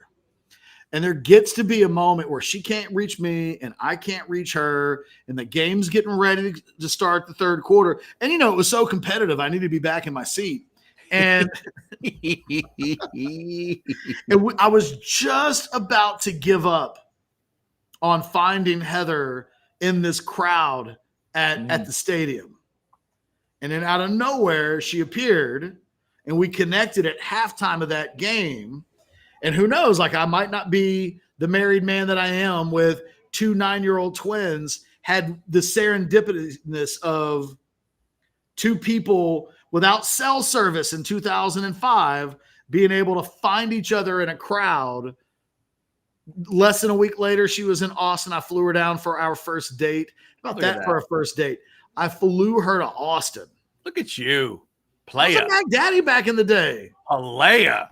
That's awesome. I was like, don't worry. I'll fly you down. That is excellent. Speaking of big time, Ketch, this reference was made earlier. I just wanted to see if I can make you smile and make the wrestling fan inside of you smile. Too Broke to Pay Attention says, it's Hogan versus the Warrior all over again. The irresistible force meets the immovable object. Hook 'em for Texas and K-State. He knows his audience, doesn't he? And by audience, he knows that you and I would take that, and that's all we needed to see. Dude, let me tell you what. I love me some JR, and I love me some Shivani, and I love me some other guys. Ketch, I don't know if it got any better in my life than Gorilla Monsoon and Jesse Ventura. That might be, for a big moment, for the biggest moment possible, I can still hear Gorilla saying those words. It's the irresistible force, meeting the immovable object. And he had just the right amount of hatred for Ventura, and Ventura had the right amount of hatred for him, but they both respected the business enough. I want those guys calling every big match, man. I don't know. JR and the King, they're became, great. To me, that's the bar. That's the one? Okay. And they're great, too. Those two are phenomenal together. I don't know who made the other. You know what I mean? They're so good together that it's hard to know who makes the other. Like, they elevate each other, and it's not like one guy elevates. But you're right. Gorilla and Ventura back in the day were some kind of duo. I will say, every time I rewatch The Undertaker and Mick Foley in the famous King of the Ring, throw him off the cage thing, that may be one of the greatest JR Lawlers ever. Because there are a couple moments where they both think Mick Foley might be dead. Oh. And I mean, it is as real as they can make it. And it's fantastic. So thank you to the chatter for getting a little wrestling reference today. We'll see if it's that good. We'll see if it's that good tomorrow morning, if it has a Hogan and Warrior feel to it. Well, that'd be some kind of game. That'd be a wild game. Yeah, if it's that. I don't think anybody's ever called Kansas State either Hulk or the Ultimate Warrior. No, I don't. You're correct. Bill Snyder and the Ultimate Warrior were never mistaken for each other. That never who is as a Kansas State as an institution is what wrestler? And is Texas Ted DiBiase? That's an interesting one. For some reason, the first guy that popped in my head when you said Kansas State was like Dean Malenko. You know, like just a badass worker. Not great on the mic, right? Not great on the mic, but technically sound. I'm going to raise my hand. Look, you had to go Kansas State fans a year ago got mad at me because I said Deuce Vaughn should transfer from Kansas State. And they thought because I said he should transfer from Kansas State that I was being like some sort of weird homer. Like Deuce Vaughn should transfer to Texas and play with Bijan and Roshan. Like that made any sense at all. I wanted Deuce to transfer from Kansas State because I thought Kansas State was a wasteland of an institution. And I thought that guy's too good to waste his career at a school that doesn't matter. Oh, you know what? That is kind of Dean Malenko. Actually, now that you think of it. Didn't I nail it? I think I nailed it. I mean, I don't know. I think I did a pretty good job there. Who is Jake the Snake Roberts as a college football program? Is that LSU and it's as simple as that? For some reason, Bama flashed in my head when you said it, but it's not quite Bama. It might be LSU. The kind of dirty and grimy, like the show's incredible. Came out of the swamp. The facade is incredible. There's literally a tiger on campus. Yeah, it might be LSU. Snake in the bag. The snake in the right. Can I admit that the snake in the bag freaked me out all the time? Like I once went to an event where Jake the Snake brought the snake, and I was fixated on the bag. Oh yeah, the entire I didn't care what was going on in the ring. I was like, if that snake comes out of that bag, I am out of here. I'm done. I'm gone. Yeah, exactly. By the way, Blake throws in this story. We got to include it. Sorry if you're not into wrestling. Indulge us. Blake says, I was about 10. My dad took me to Saturday wrestling in Memphis. Lawler tore his tank top and threw it in the crowd, and I caught it. He signed it after the match. That's fantastic. Well done. That elevates you, by the way, in our eyes. You're now Jake. You're now the King Lawyer Tank Top. You need to be King Tank Top in the chat right. from now on. Yeah. Blake, well done. Well done. And by the way, if you are a wrestling fan, if you have Vice, Dark Side of the Ring, and Tales from the Territories, incredible documentary stuff on Vice about wrestling. And then we just got this one from Mark. Stop the damn match. Stop the damn match. Yes, exactly. Exactly. By the way, oh my God, they killed it. As you were doing that, we had the manager from Texas Card House walk in. She handled you screaming, "Stop the damn match." I don't know if she knows what kind of show that we're doing, but she didn't flinch at all. Didn't worry. Hey, she's hanging at Texas Card House. Weird stuff happens, right? Come on. She's used to it. All right, by the way, we are about 5 minutes away from even more weirdness. The crap bag today, and it also includes, here's a little teaser. There's a birthday this weekend, Ketch, of somebody in sports that to me is the absolute GOAT that I've ever seen for what they do. Ever. It's not close. Serena Williams. Not Serena, but we will get there in the birthdays today in the crap bag. And that wasn't me bringing up a tennis thing. That was Ketch bringing up a tennis thing. So if you're keeping track, I brought up soccer. Ketch brought up tennis. That's what happened. Let's talk about Liverpool soccer while we're at it. By the way, the guys, Luis Diaz's dad, still not freed. Are you serious? It's been a week. Dude. Yesterday, let me tell you the update on that story before we go into crap bag. No, go ahead, soccer fan. Update me on this sport that's so important. We're kidnapping people. For those that don't know, Luis Diaz is a player for Liverpool. And last week, he's from Colombia, the country. Both of his parents were kidnapped by assailants on motorcycles with guns. They saved the mom in like a wild shootout where people got shot and killed, but the mom ends up being okay. But the dad has been kidnapped for over a week. Yesterday, the Colombian national, like either the military or the national police, I don't know, they came out and said that it was a terrorist organization that kidnapped this guy's dad. Okay. The terrorist organization was like, wait a minute. We didn't know that we did that. It was like a guerrilla group inside of a terrorist organization. God. It's such a heinous thing. And the country of Colombia is such in arms that the terrorist organization said, well, we didn't know that we did that. But now that we know that we did it, we're going to get him released. Except he still hasn't been released. Dang. And I'm telling you, can you imagine if this had happened in the United States where day 8 or day 9? I mean, pick again, who's the most famous Olympic? Like we said it the other day, right? Simone Biles. It had to be Simone Biles. Yep. Imagine if Simone Biles' parents in like Houston had been kidnapped and abducted in a wild motorcycle chase by terrorists. Can you imagine what we would do with that story from a news standpoint?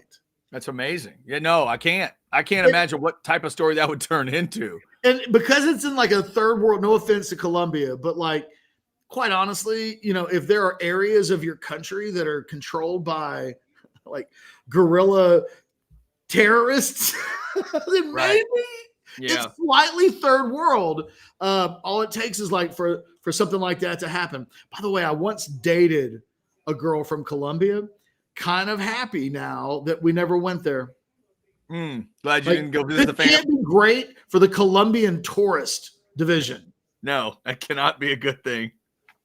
There's all right. No anyway, way. That's my soccer story latest. Luis Diaz's dad still kidnapped by apparently terrorists. That is crazy.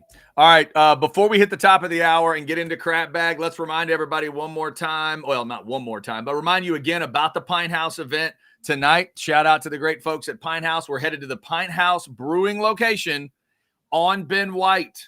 If you haven't been out there yet, don't feel bad. I haven't either. My first time too. 6 to 9 tonight. It might go later than that. I'm not going to lie to you. 6:30 is the Q&A panel. Jeff Ketchum will answer any and all questions that you have completely sober while the rest of us drink. Apparently that is going to be the plan at Pine House. Should be exciting. So come on out. Jellyfish, Cannonball, all the good stuff.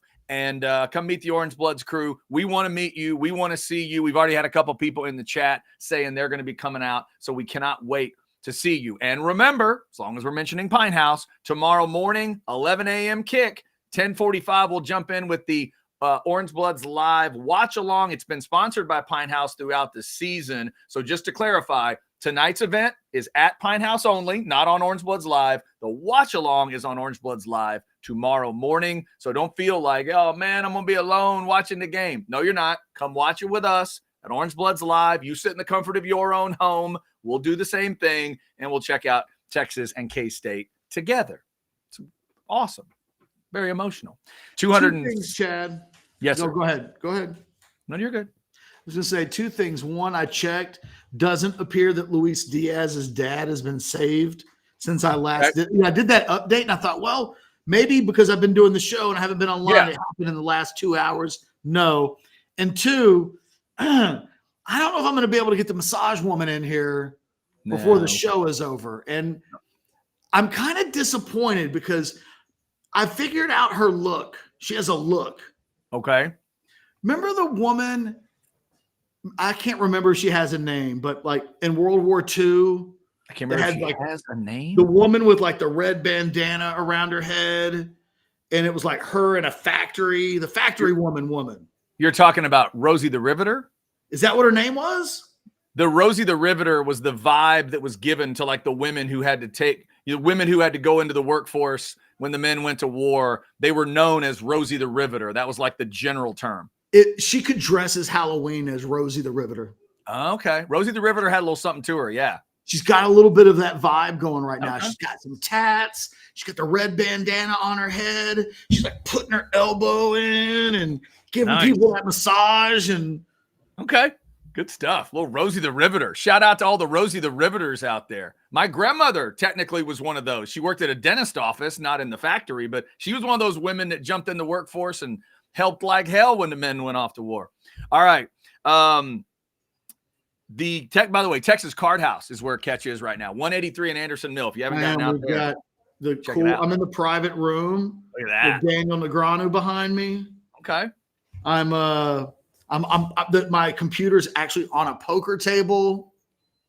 I really want to be playing poker instead. I want to be playing poker, getting a massage from the Riveter. Yeah. I can tell. and then winning some hands and then going to eat chicken fried steak. No offense to anybody watching the show right now. Right. But, I'm watching people play poker.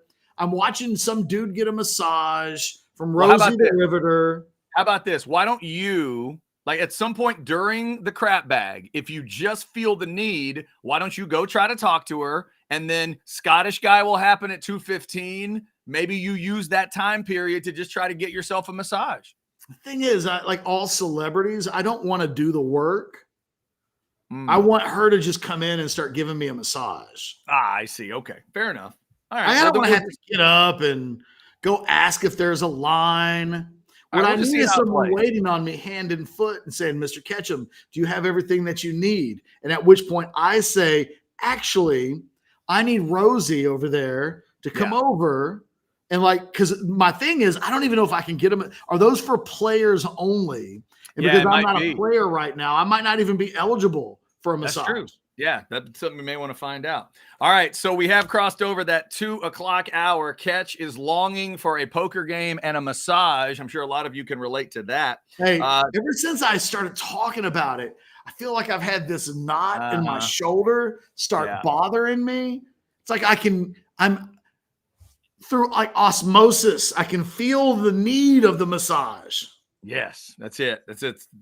I hope you get it. I do hope you get it. All I can vouch for is you're going to get the chicken fried steak today if the plan goes right.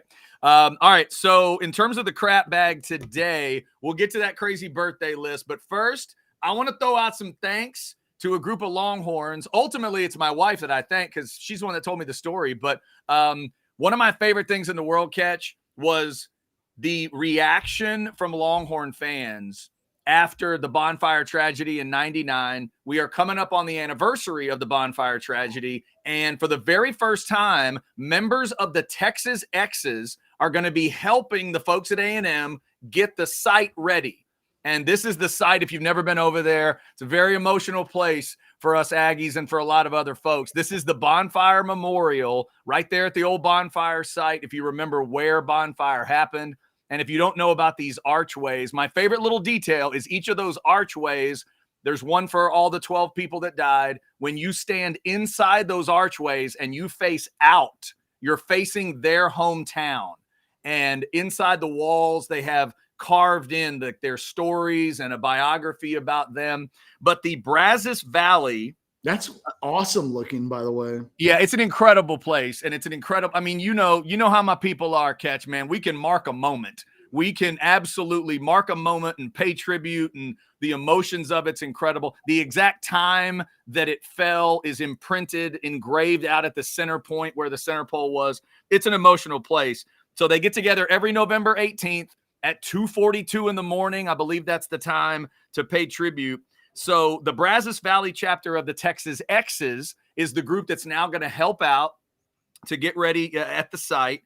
And there's a young man that died named Michael Ebanks. He was one of the Aggies that died. His dad is Jerry Ebanks, who recently died this past September. Rest in peace to Jerry. Jerry got his master's at UT and then was a member of this Brazos Valley Texas X's group. So for the first time ever, the two sides of the house divided are going to be a part of getting that ready. But Ketch, I always go back to it. It was the beginning of my career. It's sort of how I became known on the radio in a way, because I was the Aggie in the office, and it happened that November, and people just started asking, well, what do you mean?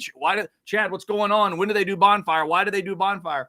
And all that stuff. Mac Brown's reaction still blows me away. The Texas fan reaction was incredible. And all these years later, for a group of Longhorns to still be helping out, it's really cool, because it's obviously special is not the right word. It's an impactful day for any Aggie in the world. And the fact that some Longhorns still care enough, that's very cool. So shout out to all you Longhorns that cared during that time, because it mattered, because I was an Aggie in Austin, and watching the reaction was pretty impressive. Remember the huge one back in the day, Bill Simonson? Uh-huh. Andy Lascano was supposed to do radio with him that day. Couldn't. And I filled in for him for what ended up being like a 5-hour show. Damn. It might have even been like the first radio show that I ever did, was the day of the Aggie bonfire disaster. Mm-hmm. That day I did like 5 hours of radio.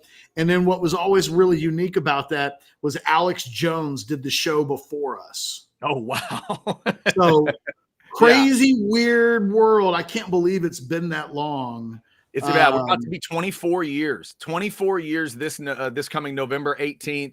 And by the way, that's going on right now. It was from 9 to 5 today. So those groups are out there right now in College Station. If you're ever over there, especially if you're in like an off season from football, it's a pretty emotional deal. And it's an incredible memorial that's been set up over there near Bonfire. So shout out to those folks.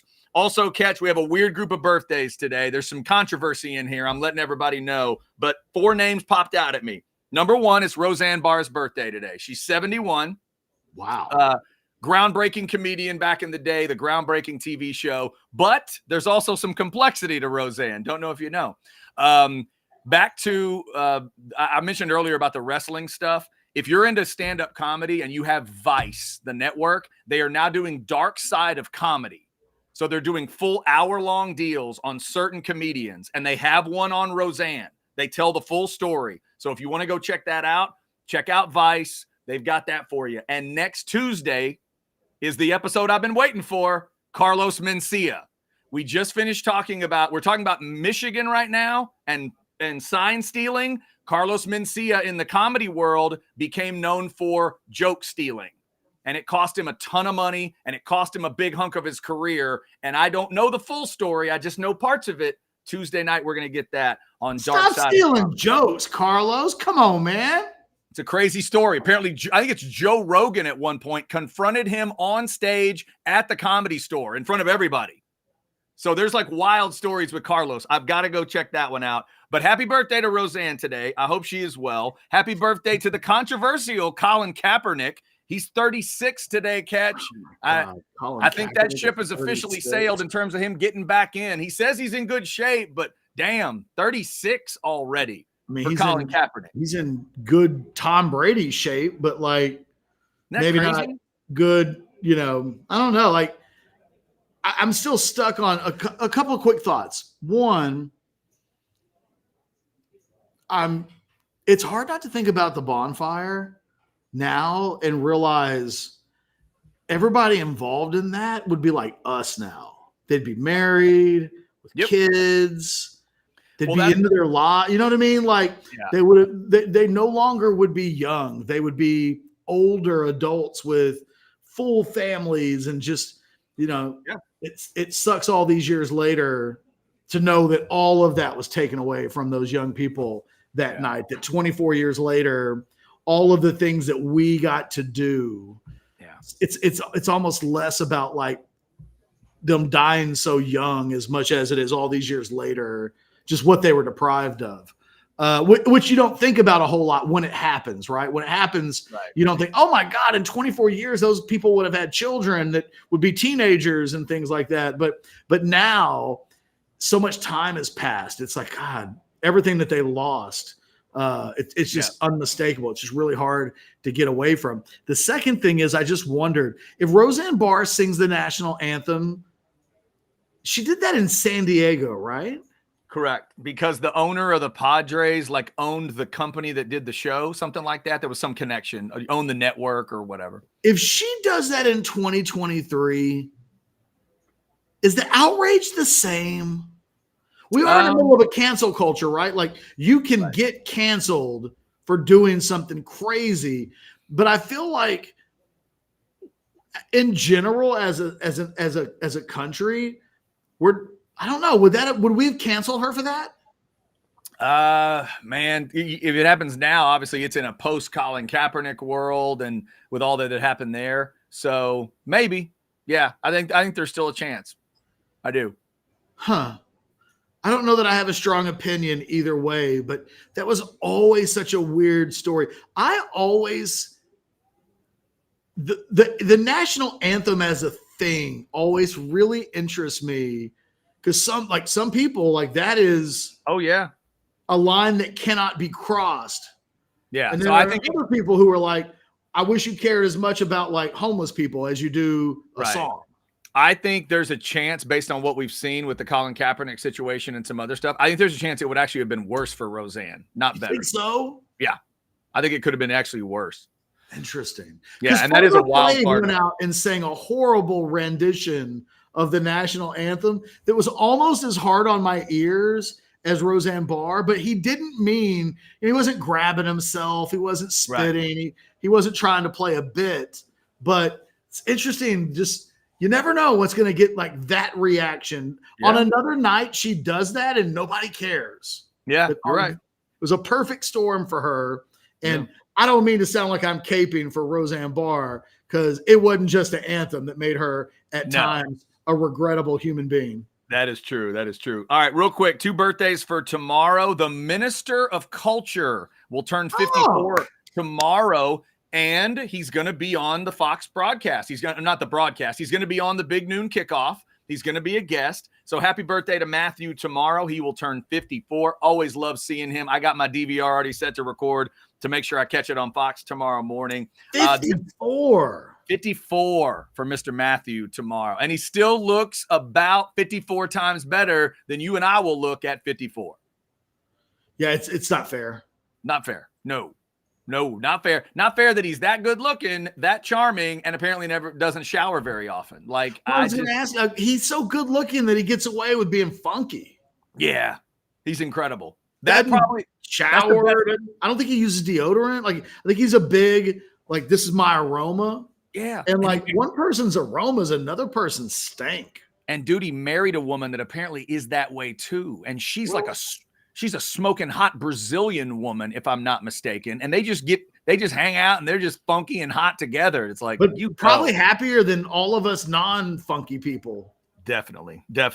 And the other quick birthday catch is the GOAT that I referenced. Tomorrow, Orlando Pace will turn 48 years old. He is the greatest offensive lineman these eyes have ever seen, and he should have won the 96 Heisman. I am a believer in the dog show theory of the Heisman. If you're that much better at what you do than they are at what they do, you got to win that award. He was way better an offensive lineman than Danny Werfel, Troy Davis, and Jake Plummer were at what they did that year.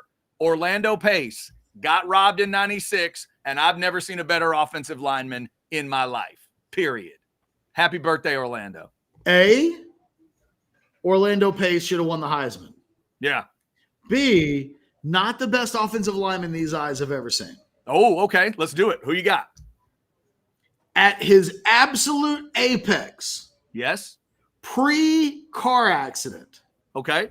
Eric Williams is the most dominant, badass human being that's ever played football. And you know how I know I'm right? Because there's a case that Reggie White could be that person, except Eric Williams used to beat on Reggie White so bad. That's true. Like physically maul him in ways that when they show Reggie White's career highlight tape, it's always him like humiliating dudes. And I'm like, you know what? If they wanted to show me Eric Williams's highlight tape, it would just be him committing crimes against Reggie White. That's like, good. They changed rules. Like you can't just slap somebody upside the head anymore. They did all this. Here's what you can't do. You can't take your forearm and beat it into somebody's brain. Eric Williams, it was a short peak. Short peak. But in that peak, he made Reggie White his bitch. And I can't think of a bigger trophy than I made Reggie White my bitch trophy. There you go. Wow. I'm glad I brought up Orlando Pace now because you just made me smile talking Eric Williams. Remember that back in the day? And nothing was better than Summerall and Madden talking about it. Oh, yeah. That was good stuff. John Madden liked to talk about Nate Newton's sweat on his ass. Uh-huh. And he liked to talk about Eric Williams beating people into the ground. It's like his favorite. It was such a great time to be a Cowboys fan. Oh, yeah. No doubt. Greatest announcer of all time every week talking about the sweat on Nate Newton's ass and Eric Williams just hurting people. Absolutely. By the way, before we do anything else, Scottish guy is coming right up, but Ketch, it's been bugging me. You gave me a buy or sell weeks ago about, I think the buy or sell was it's more fun to be a Cowboys fan than a Aggie fan. That is a buy. I think I ended up picking the Aggie side of it. The more I thought about it, I'm like, it's the Cowboys. They are the circus. It's always more fun at the circus, even when it can get crazy. So I'm going Cowboys officially on that one. I think the way to answer that question is if you get to I feel bad for young Cowboy fans because they have hope. If you ever get to a point where you look at the Cowboys like pro wrestling and it's like, well, they're never going to give the strap to the Cowboys. Right. Like they're never going to win. They're great at what they do, but they can't be the champion of the organization. They're Andre the Giant. Once you get to the point where you realize your football team is Andre the Giant, it frees you up. Right. You can just appreciate the little moments for little moments because you realize the monster moment will never come. Yeah, that's fair. That is fair. And you All still have hope as an Aggie fan in ways that you don't as a Cowboys fan. And so it makes being a Cowboys fan more fun because the hope is dead. The hope is dead. But there's solace in that. Yeah. There's no solace in having hope for a university where Jimbo Fisher is the head coach, and you still feel like if everything could just come together, all the pieces, we have all the talent in the world. We have a university that cares. We're leaders in NIL. We'll give the right coach $1 billion.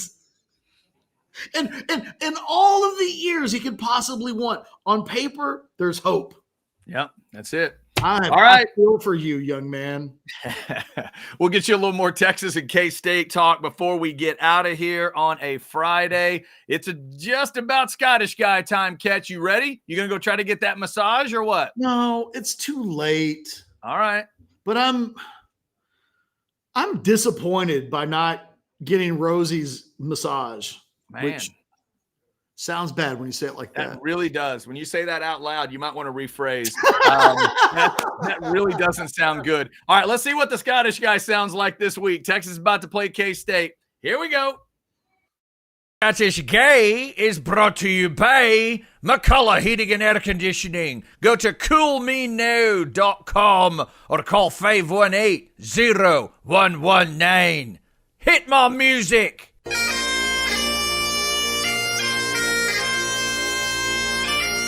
Why did they all forsake me? What did I do to cause this? Why am I talking to myself? Where did all my friends go?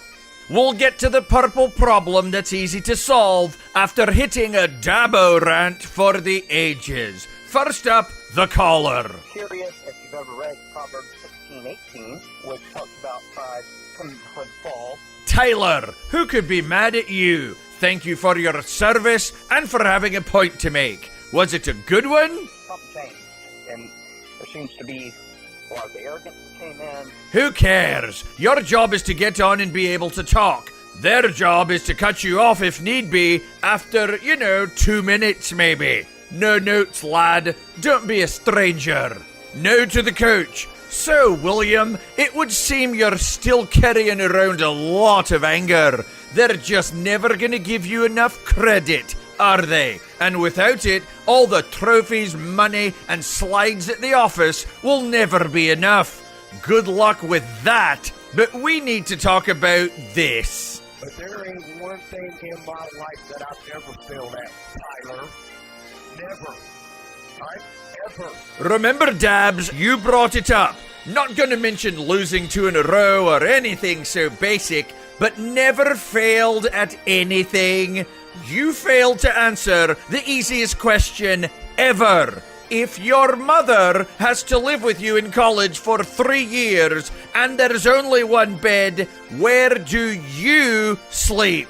Right answers include the couch, floor, chairs, hammock, locker room, training room, porch, sleep standing up, sleep in the yard, and sleep on top of or inside the washing machine. But you chose this answer. We shared the same bed. Then you saved the bed and proudly let your kids sleep in it.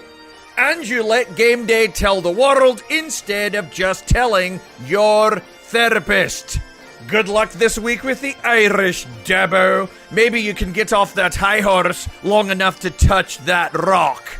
All right, have you heard about the purple problem? Oh dear God, it's gonna get us all. Oh no. Chris Kleiman is going to beat Texas because he beat Tech and TCU and Troy. And when he's faced Texas, he's been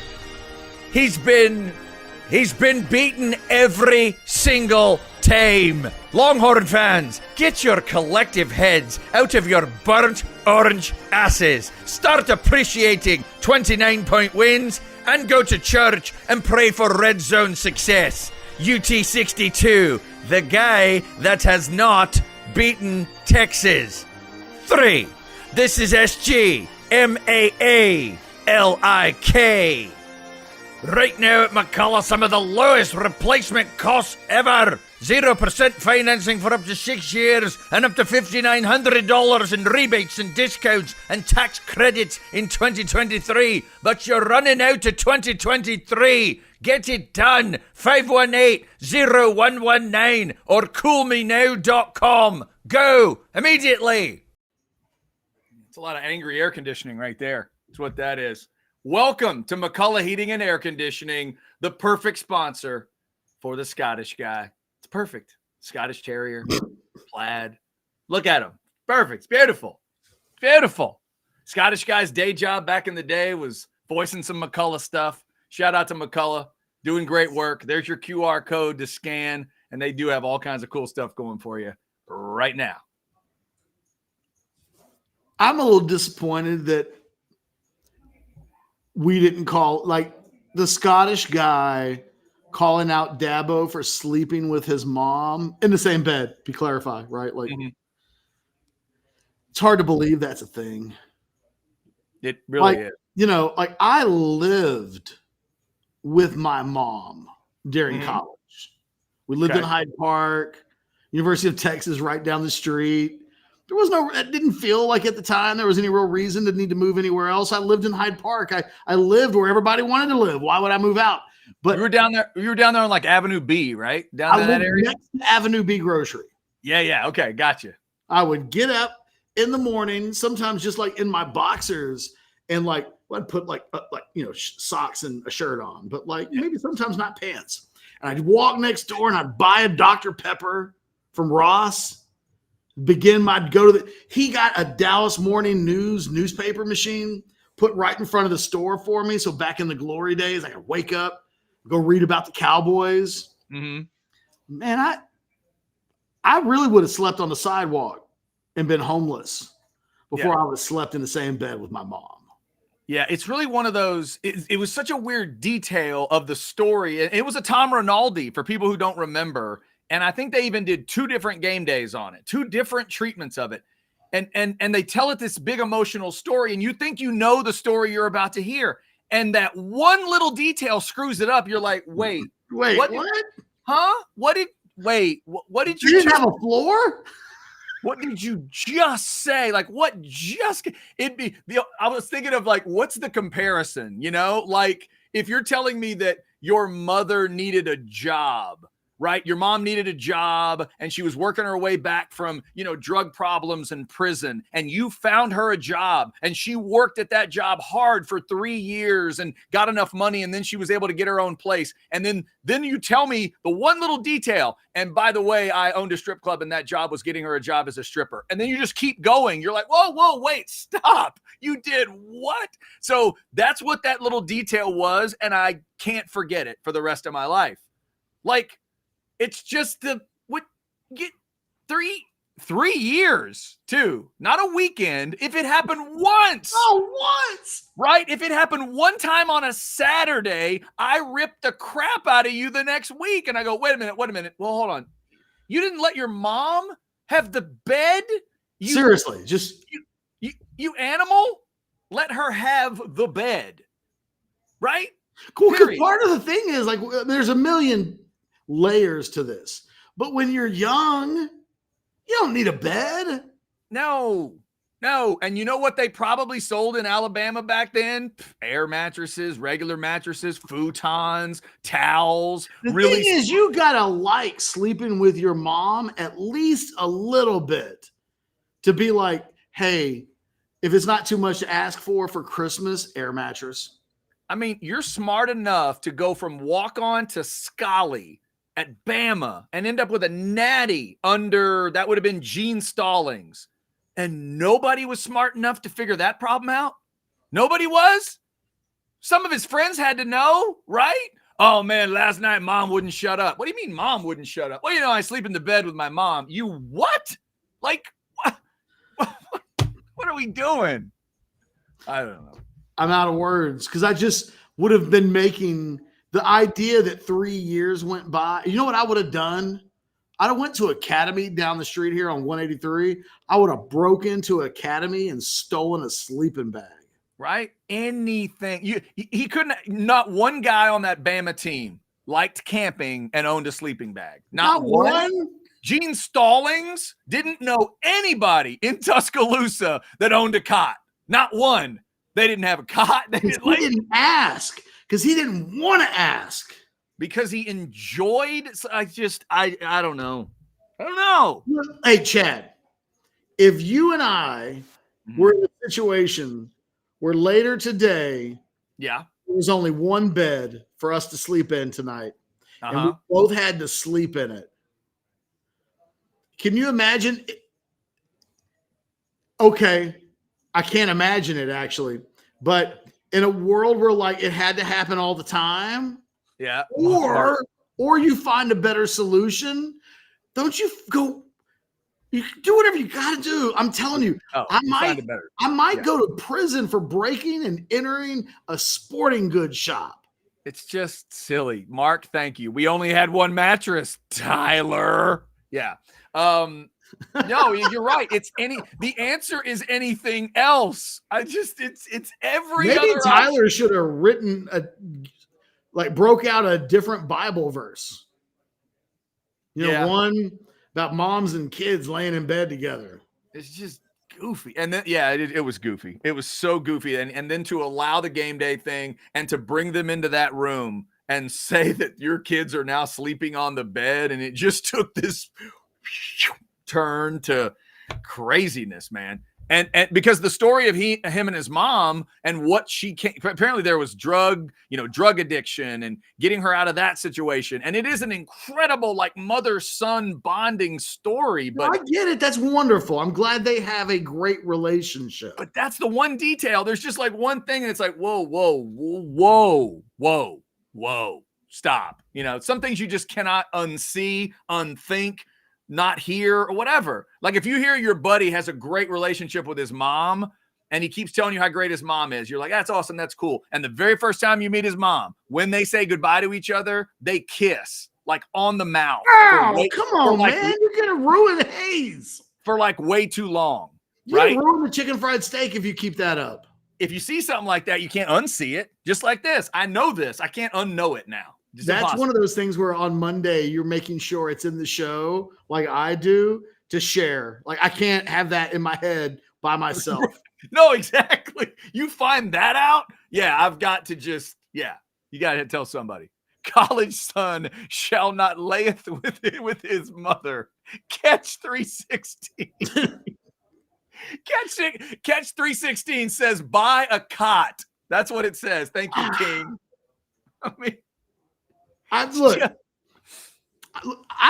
I was that age, I'll never forget. I had a girlfriend on Valentine's Day when I was 19. So roughly the same time frame, right? It was the first time I ever had a girlfriend on Valentine's Day. Yeah. I was poor. I was broke. So you know what I did? I went and picked up a job on Valentine's Day delivering flowers so that I could make a little bit of money to buy my girlfriend some Valentine's Day stuff. All right. So they're breaking up with me on Valentine's Day, same day. Is that the Lone Star Cafe story? That is the Lone Star Cafe story. Okay. See, I listen. Well, you weren't ever going to forget that. No, it was hard to forget. You've told that story a couple times, and I was like, I think this is the Lone Star. But look, in the middle of the day, I picked up a part-time job to earn enough money. To buy what I could have bought with that money? Something to sleep on? Yeah, exactly. Foam mattress. Inflatable mattress, foam mattress, sleeping bag, pillow, whatever. I could have done on no notice. I could have walked into Dabo on no notice on any weekend. Could have just walked in. I need a job. I need to buy a cot so my mom and I can sleep in separate beds. You know what ends up happening when you say that? People will just buy you a cot. Oh, God. Right. I got something in my garage you can use. To sleep for 3 years is an indication that you didn't want anything to change. It just kind of weirds me out. Yep. And the fact that it would come out of your mouth that easily tells me you didn't think there was anything wrong with it years later. We lived together in an apartment, whatever, and we shared the same bed. What? It's all good.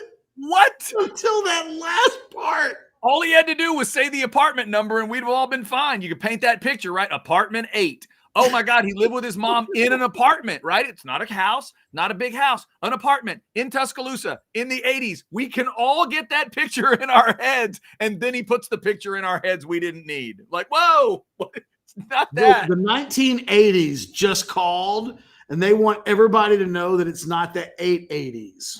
Yeah, right. Exactly. Don't put that on the decade. Yeah. I don't even know if they were doing it in the 880s either. That's crazy. All right. Ketch, before we are done today and you get to head towards a chicken fried steak, is there anything about Texas, Kansas State we haven't hit, we need to hit? Anything in college football, pro football, anything you want to touch on before we get out of here? I feel like, by the end of the Friday show, I feel like we've talked out Texas versus whomever. Mm-hmm. So there's no part of the game that I'm like, oh, wait, we haven't talked about this. Tomorrow feels like a big deal for the Aggies. Yeah. It feels like if they win that game, I feel like we can retire the Jimbo stuff. But if they lose it, what would that put their record at? 5-4, I believe. So that's right. They're the best 5-3 team in the country per Lane Kiffin ever. Correct. Ever. Yep. What's the schedule after tomorrow? After tomorrow, they have the Mississippi State at home, Abilene Christian at home, LSU on the road. I mean, tomorrow's the difference between somehow getting to 8-4 versus being a 7-5 football team this year. Right. If you lose what you're supposed to lose and you win what you're supposed to win, they're 7-5. If they lose in Baton Rouge and Oxford, that's where they'll sit. So tomorrow, tomorrow's a chance to be 8-4. And then does that feel like a little bit of progress? I mean, obviously progress from last year. They were a 5-win team, but enough progress that if there are any wolves howling and headed towards the door, that they'd stop. Aggie's going to need to win a bowl game one way or the other. It feels like I think you're probably right about that. Because if you go 7-5, but you win your bowl game, you're 8-5.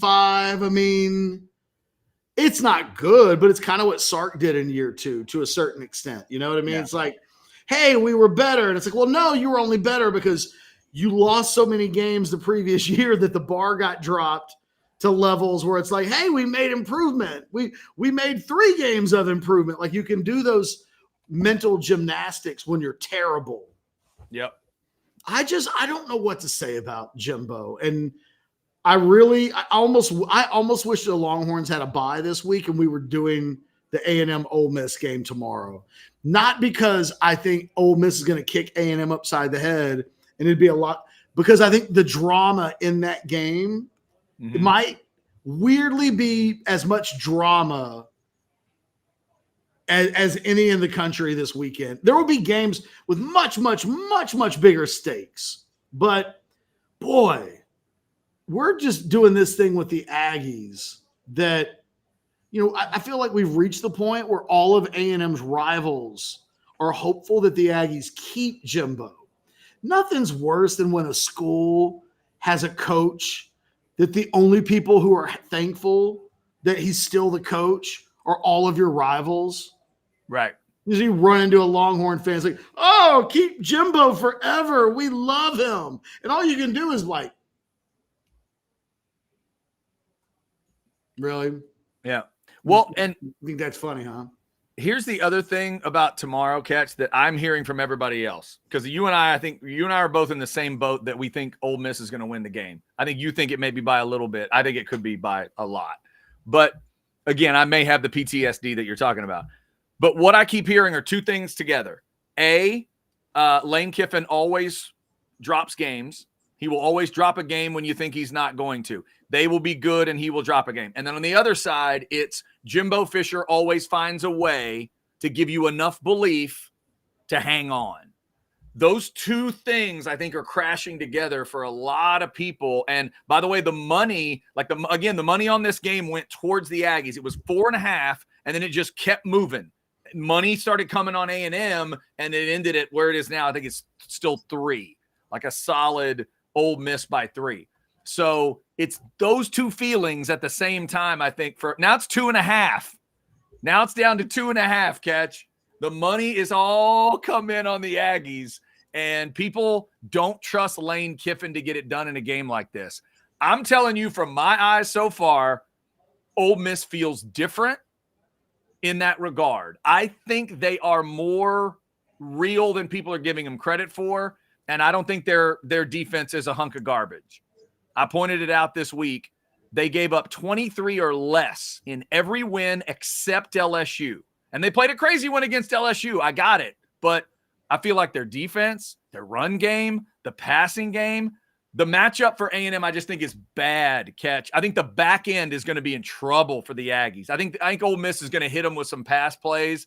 The A&M DBs started they didn't look good against Miami. You can vouch for that. You sat and watched every bit of that game. Damn near got 50 hung on them, right? They didn't look good against Bama. They unlocked Milroe and Burton. The day Milroe and Burton woke up, it was Kyle Field. The Aggies helped to let that happen.